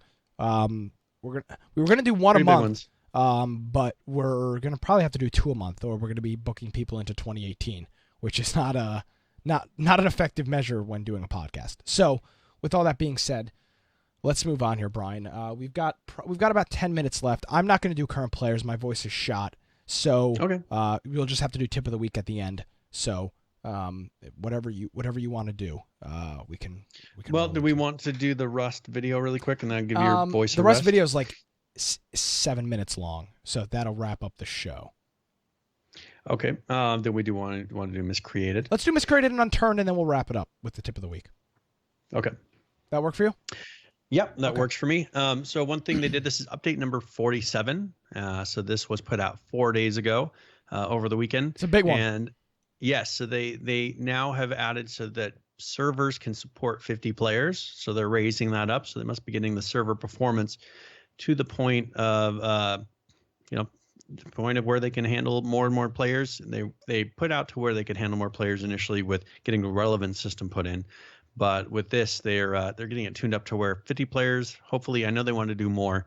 But if you have a server that you rent and you don't have the 50 players, you can contact your server host and they should be able to do that update and get more players on that server. In the game, headshots now work correctly. So they fixed on February 23rd. This was fixed for all servers. So it's been fixed for a little bit, but they didn't announce it at that time. They fixed the ghost shot issue. They increased the surface friction for grass. So this is if you shoot somebody, they won't slide down the hill anymore. They should stop and to where you can loot them before they go all the way to the bottom. And they slightly increased the mass of smaller mutants and animals so that they will sink in the water. So that's something, if an animal goes in the water, they'll no longer float or stand on top, they actually sink. They said more potential client crashes fixed. Opening your inventory while holding an animal now drops the animal, so because you can carry around chickens and pigs and things like that in the game. So if you open your inventory, it will put them down. They fixed PvE damage multipliers for special cases, so like the lug wrench, the self damage while falling, starving, bleeding, things like that. So that multiplier should be correct, so you'll get the proper amount of damage. Silencers have been added to the game. So now that works on pistols and rifles. You can put a silencer on there. They added a craftable candle, and you actually can carry the candle around. They added cargo shorts and a lot of varieties of that cargo shorts to the game, so you can put those on now instead of pants. They adjusted all ammo and magazine proxies to be a minimum of 8 centimeters squared. So this helps keep them from falling through things when you drop them. So you can put them down there a little bit bigger mass. They decreased the megalight radius and intensity, so this helps prevent shadowing issues. They decreased the tarp camo netting mass from 2 kilograms to 1 kilogram. Tarps can now stack to a 3. Decrease the paint can size, so stack size, so that's 5 to 2. Let's see, you can now see those jerry cans. So if you're searching for gas for your vehicles, you can now see those at a further distance. The reflex sight is now called the hollow sight. They increase the size of the small generator, and then map textures updated with all new roads and locations. So if you pull up your in-game map, you should see all those updated locations they've added. Let's see, they increased the light radius for camping lanterns. So if you are carrying around a camping lantern, that should be brighter and should have more area that it covers. They increased the large candle radius slightly and added a lens flare, so a little bit of a nice visual effect. And then they adjusted the light and particle effects of all candles. So you should notice a big difference with that. They seem to be adjusting mass sizes, and I don't know if they've been testing throwing things in the water and seeing what floats and what doesn't, but they've gone through and adjusted the mass sizes of a lot of objects and adjusting stack sizes. I think they're really trying to focus on that inventory, so things make sense. So like adjusted the height of 3M tire stacks. So if you put tires on top of each other, adjusting the height of those. They've worked on the AI some. So they like for the AI on the give up radius for the different types of they're not zombies in here. They call them something else, but the give up radius randomized now helps prevent exploiting the behavior. So like except for wolves. So they put actually a kind of a random number to the give up radius of those animals. AI will now engage the player again if they have given up chasing the player and they are subsequently attacked. So if you go have something chase you, you get it to give up, and then you go attack it, it will end up attacking you again. They did some, so they've been adjusting the map a little bit. The UI, there was an issue with the DPI. That they did fix. They did have a temporary patch they put in before this, or something you could change with the launcher, but they said DPI awareness has now been disabled. This fixes mouse scaling issues in full screen mode, and then they updated an icon for the M40 magazine. There was an issue where the audio for the radio tower is actually playing the creaking windmill noise, so they got that fixed. So that should be correct now. They fixed a number of animations. And then they went through and fixed a number of textures. So the game should have a little bit better feel when you're eating and drinking, doing some of those different animations, and also like the gun flares. They fixed some things with the female texture, so that should look a little bit better. So that is the update number 47. We'll have a link. I'm kind of glazed over some of the things, but that was done on the 10th, and pretty good size patch. They usually do about this size of a list whenever they do updates. Yes. All right. Are you feeling all right? Yeah. Trying to get through. All right. So, so what do you want? What do you want to do? I could do a turn quickly, and then we'll announce the Steam. Announce the game giveaway. I can do it. Or do we want to announce the game giveaway right now so that we have some time? Yeah, let's do the game giveaway, and then I'll do unturned, and then we'll wrap it up. Okay. So let me know when you. All right. So if you put ! giveaway in chat, and this is going to be Chroma Squad, and this actually has a very good, I think, extremely positive rating inside of Steam. And so I'll put a link in chat, but it's Chroma Squad. This is a RPG strategy indie pixel graphics comedy. Overwhelmingly positive rating. So we'll do this. It's about a $15 game usually, but if you want to go ahead and try that out, it's Chroma Squad. Alrighty. And we will transition to Unturned. A quick update for the game. Update 3.18.2.0. There are a couple of things added here. The blindfold added a few more caves to the Hawaii, the Hawaiian map, the new one, and a large cavern to that as well. So some caves and a large cavern. Excuse me. Added workshop upload wizard to dev kit. Again, a lot of stuff. A lot of this stuff in the past couple of updates have been targeted around towards the dev kit and developers and people adding stuff to this already existing game. Added automatic server-side workshop downloads. Added more foliage detail to the Hawaii map. Added maple and pine beans, or beams. Maybe that's supposed to be beans or bean. I don't know. I don't know what a beam is. Maybe that's a pointer or location or something like that. Well, it's probably a type of wood, right? Beams. Like, I guess because it's doing maple tree. Yeah, I guess that would make sense. I would assume that would make sense. Okay, thank you for clarifying that. And then added a Coast Guard mega zombie. They added a couple of Coast Guard watch stations a couple of weeks ago. So now there's a mega zombie that if you go to one of those places, you may run into. Tweak the Coast Guard spawns, and just a couple of other random fixes as well. So that's all I got for Unturned. All right. So, let's go. We'll go right into tip of the week. Sure, tip of the week's that works. Yeah, I mean, unless you want to. I mean, we could do the video if you want to do the 7-minute video. It's really up to you. If you're in a hurry to get out of here. I mean, we could do it if you want. We can do that, and that'll give some time for the giveaway. Because other than that, we're going to be rolling out, and then it only gives a few minutes. So here is the Rust update. Greetings, survivors and friends. Shadow here with your weekly injection of Rust news, where in this episode we have DIY SOS, self-hypnosis, and a fat ninja staring at a fishing net. But first, further to our homes looking more and more like a family outing to IKEA, minus those deliciously filthy Swedish meatballs. This week we have yet another item of furniture to stub our naked toes on, introducing the locker. Oh great, another storage device you say. Don't we already have plenty of boxes, crates and fridges cluttering up our once spacious spaces? Well, yes, but what if I told you this one has some rather sexy functionality that sets it apart from the rest of the container crowd? You see, as its appearance would indicate, the locker does in fact comprise of 3 separate compartments, and here's the kicker. You'll notice that each one has 12 slots, which coincidentally is the same number as both my shoe size and IQ. I mean, it's the same number as your clothing and belt bar slots combined, and that, along with this big green button marked swap, should lead you to correctly conclude that if I press it, this will happen. And if I press it again, yes indeed. Not only is it now easy to whip off all your sweaty gear after a busy evening's foraging, but you can also have loadouts for different occasions and swap between them with the press of a button. Each set will cost you 100 frags and 50 wood to craft. In balancing this week, the AI of the attack chopper had a couple of adjustments to prevent various exploits involving tool cupboards. For instance, it wouldn't strafe if its target wasn't authorized on one in the area. Now it will, but it'll use napalm instead of rockets, something which as of this update will only damage players and so also prevents the ability to grief bases this way.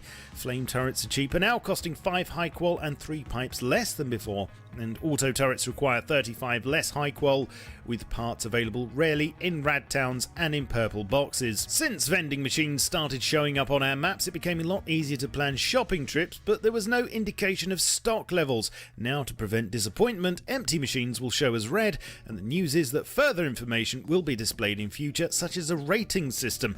This is getting more and more like Amazon. Ever accidentally picked up a chair or table or had someone nick your prized bearskin rug that you made out of leather instead of an actual bear? Well, this isn't Skyrim, so from now on, picking up decor deployables not only requires building privilege, but you'll also need a hammer equipped. In addition to this, tables and chairs are now cheaper and rugs are no longer indestructible. The early game struggle to obtain animal fat just became a bit easier for those willing to get their feet wet. Now small trout will yield an amount of fat when gutted, presumably some form of omega-3. In tweaks this week, more third-person animations were completed for the revolver and AK, but best of all, playing the guitar now actually looks like it's supposed to, with both strumming and fingering action. The view model for the double barrel had some adjustments to the iron sights in this update, and the recoil when using them was toned down somewhat. Muzzle attachments had a bug where flashes were offset wrongly when used. This is now fixed, and a new effect was added for when firing with a silencer slash suppressor slash sound suppressor slash sound moderator, or whatever you want to be pedantic about calling them. Nice. Impact effects are being updated. As you can see here, the feeling was that the current ones looked a bit tired, so everything is getting another pass. I particularly like the sandbags, don't know about you. Sounds for footsteps are also being reworked, and I know how you like me to shut up when playing new audio, so I will, and here they are.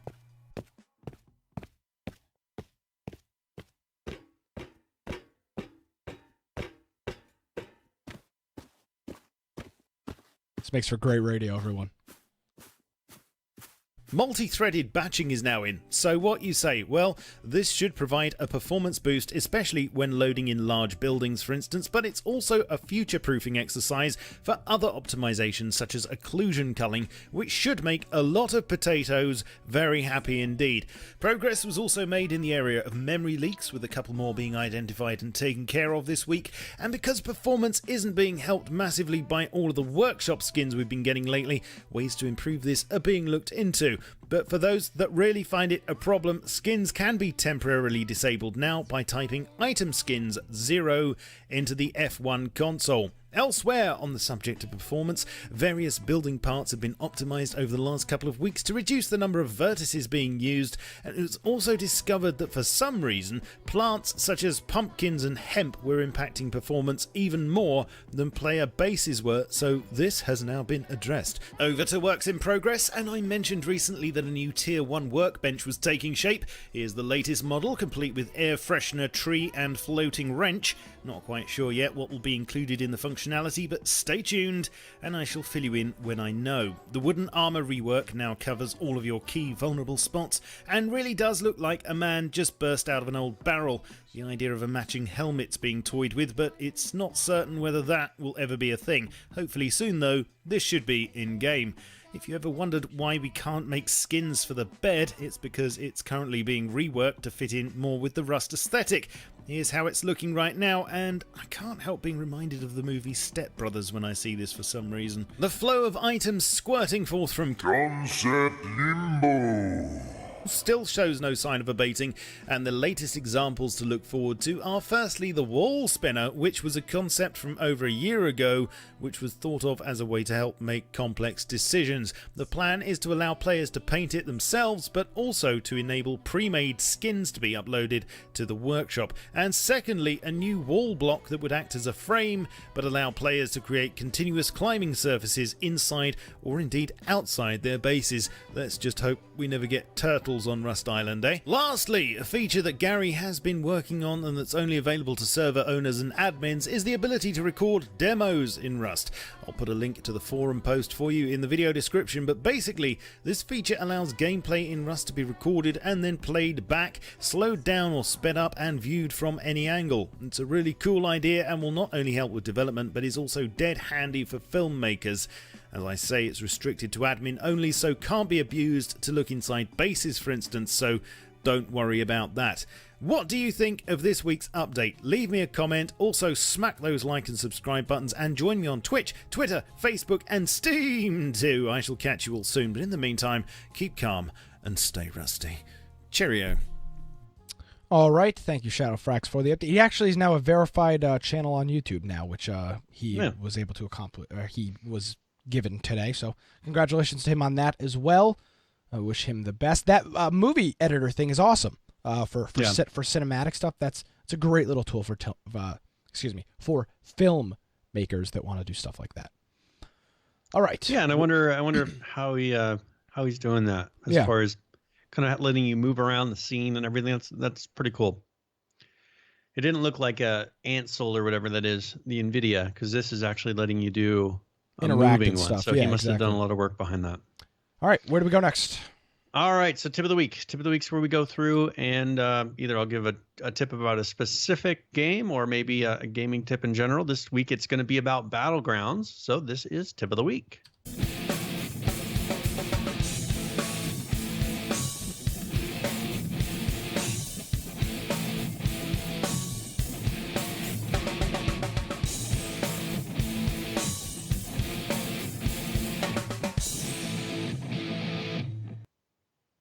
All right, so we were talking a little bit about how there could be some confusion when jumping out of a plane. So I wanted to give a tip that we were using to make sure that we would land in a similar place.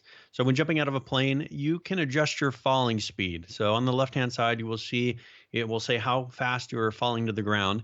And if you will time that, maybe tell your partner, try to fall at this speed, they will have to adjust their body. So you pretty much say, we're going to move this direction. They have a nice compass on there that says north, northeast. So you jump, make sure you're aiming that exact direction, and then say, hey, let's fall at this speed. That will make it so that you actually have to angle your fall to the correct angle, and you will fall at that specific speed. If you're both falling at that speed, you're both aiming in the same direction. When your parachute pops out, you should be in roughly the same area. Another thing you can do is keep an eye on your mini map. So if you're using the mini map, you're using your direction, and you're using your fall speed, you can start to tweak it towards the end of your fall.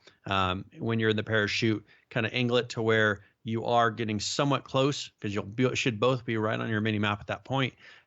And you should be able to land at the same house or in the same complex. A lot of people, they're looking around and saying, hey, let's aim for this one little place over here. That can get confusing. A lot of people don't know the map that well yet. There's not names for these areas. So you guys might, in the confusion, be aiming for different places. And we did find this for a bit. But if you do just keep an eye on those three things, then you're not really calling out a specific place. You guys will be landing in the same place. So that should help. We found that to be much easier. Now, it does help a lot, the fact that you're not, when you jump out of a plane, all of a sudden randomly aiming in a different direction, or when you hit the ground, you start going in an opposite direction, or even just when your parachute comes out, aiming in a different direction. They seem to have that pretty well tuned to where landing together is a much easier thing to pull off now. So that is tip of the week. And hopefully this next test, having 5 people, you'll really have to pay attention to this a lot more, because you don't want all 5 of the people landing to be in totally different areas. It can be a big pain to get everybody back together. So that is tip of the week. And I'm not actually sure if I reached out to Battlegrounds. I don't know if the test next week is going to be 4 or 5 players. In Arma, a squad was 4. In Battle Royale and H1Z, when it's 5. So they may go for 4. I know things are usually kind of aimed at how Arma was in a lot of these things, because King of the Kill, they went through and changed a number of things that weren't what he had envisioned in the beginning. So I think they'll probably go, if that's how it was in Arma with 4, then they'll probably most likely do 4. But they may find that 5 works really well. I mean, they could get away with even more. That's the thing, is in this game, if they even wanted to do 10-man groups, that would still be a lot of fun in this game. Yeah, for sure. So we'll see what happens. Look forward to jumping into that next week, and playing with a group of larger than 2. That's kind of what we've been waiting for. So, alrighty, let's do the giveaway. Let's go ahead and roll this and wrap it up. All right, congratulations, Ferraria. She'll probably like this game. This is kind of her style of game, so I will send her a link. And it wasn't rigged, I promise. This is all an automated process now. So. Sure. And of course, PH enters right after the giveaway is done. So thank you very much, PH. Say what you must. Alrighty, Brian. Well, thank you so much. Where can people find you online? Yeah, if you want to find me at Boise Computer on Twitter, or you're more than welcome to go to my blog, biteoftech.com. Also, if you're looking to chat, to see what games we're playing, maybe join us in some games, really encourage you to go check out our Discord. Our Discord is the place where people throughout the whole week are just talking, hanging out. If there's any game you want to play, got people playing Rust, got people over the weekend when when Battlegrounds is open. People are jumping into the Battlegrounds channel and just starting up games here randomly.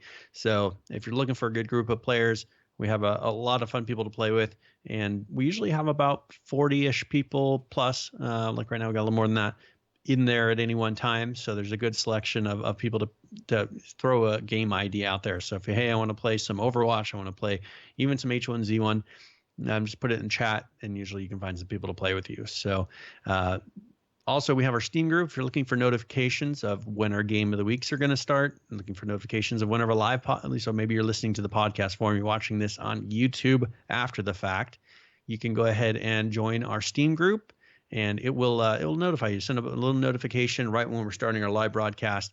That allows you to enter in on some of the game giveaways. Also, if you want to give some input during the show, you can come in there, and we are the whole time we're watching the chat. So if you go to infectionpodcast.com on the right hand side for our Discord group, there's a button that says to connect. For our Steam group, there's a link that'll take you right to our Steam page, and you can join up there, and that'll get you connected to us. So, and also, if you're not following us on Twitter, I really encourage you to go to our Twitter page, and it's at InfectionCast, if I remember correctly.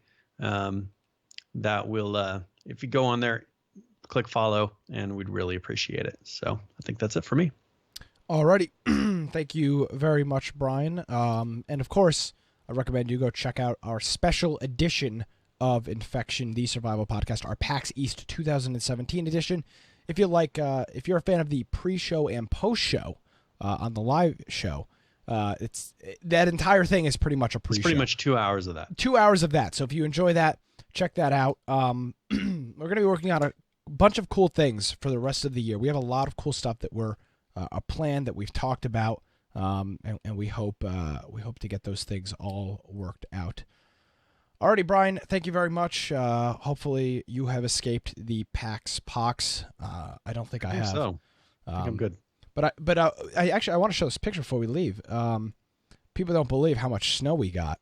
This is a picture of the snow completely covering the driver's side of my car. Nice. Still snowing. So yeah, there you go. For all you supposed to have what 20 what inches? 20 something inches. 20, probably 20. 21, probably 22 by now. That's crazy.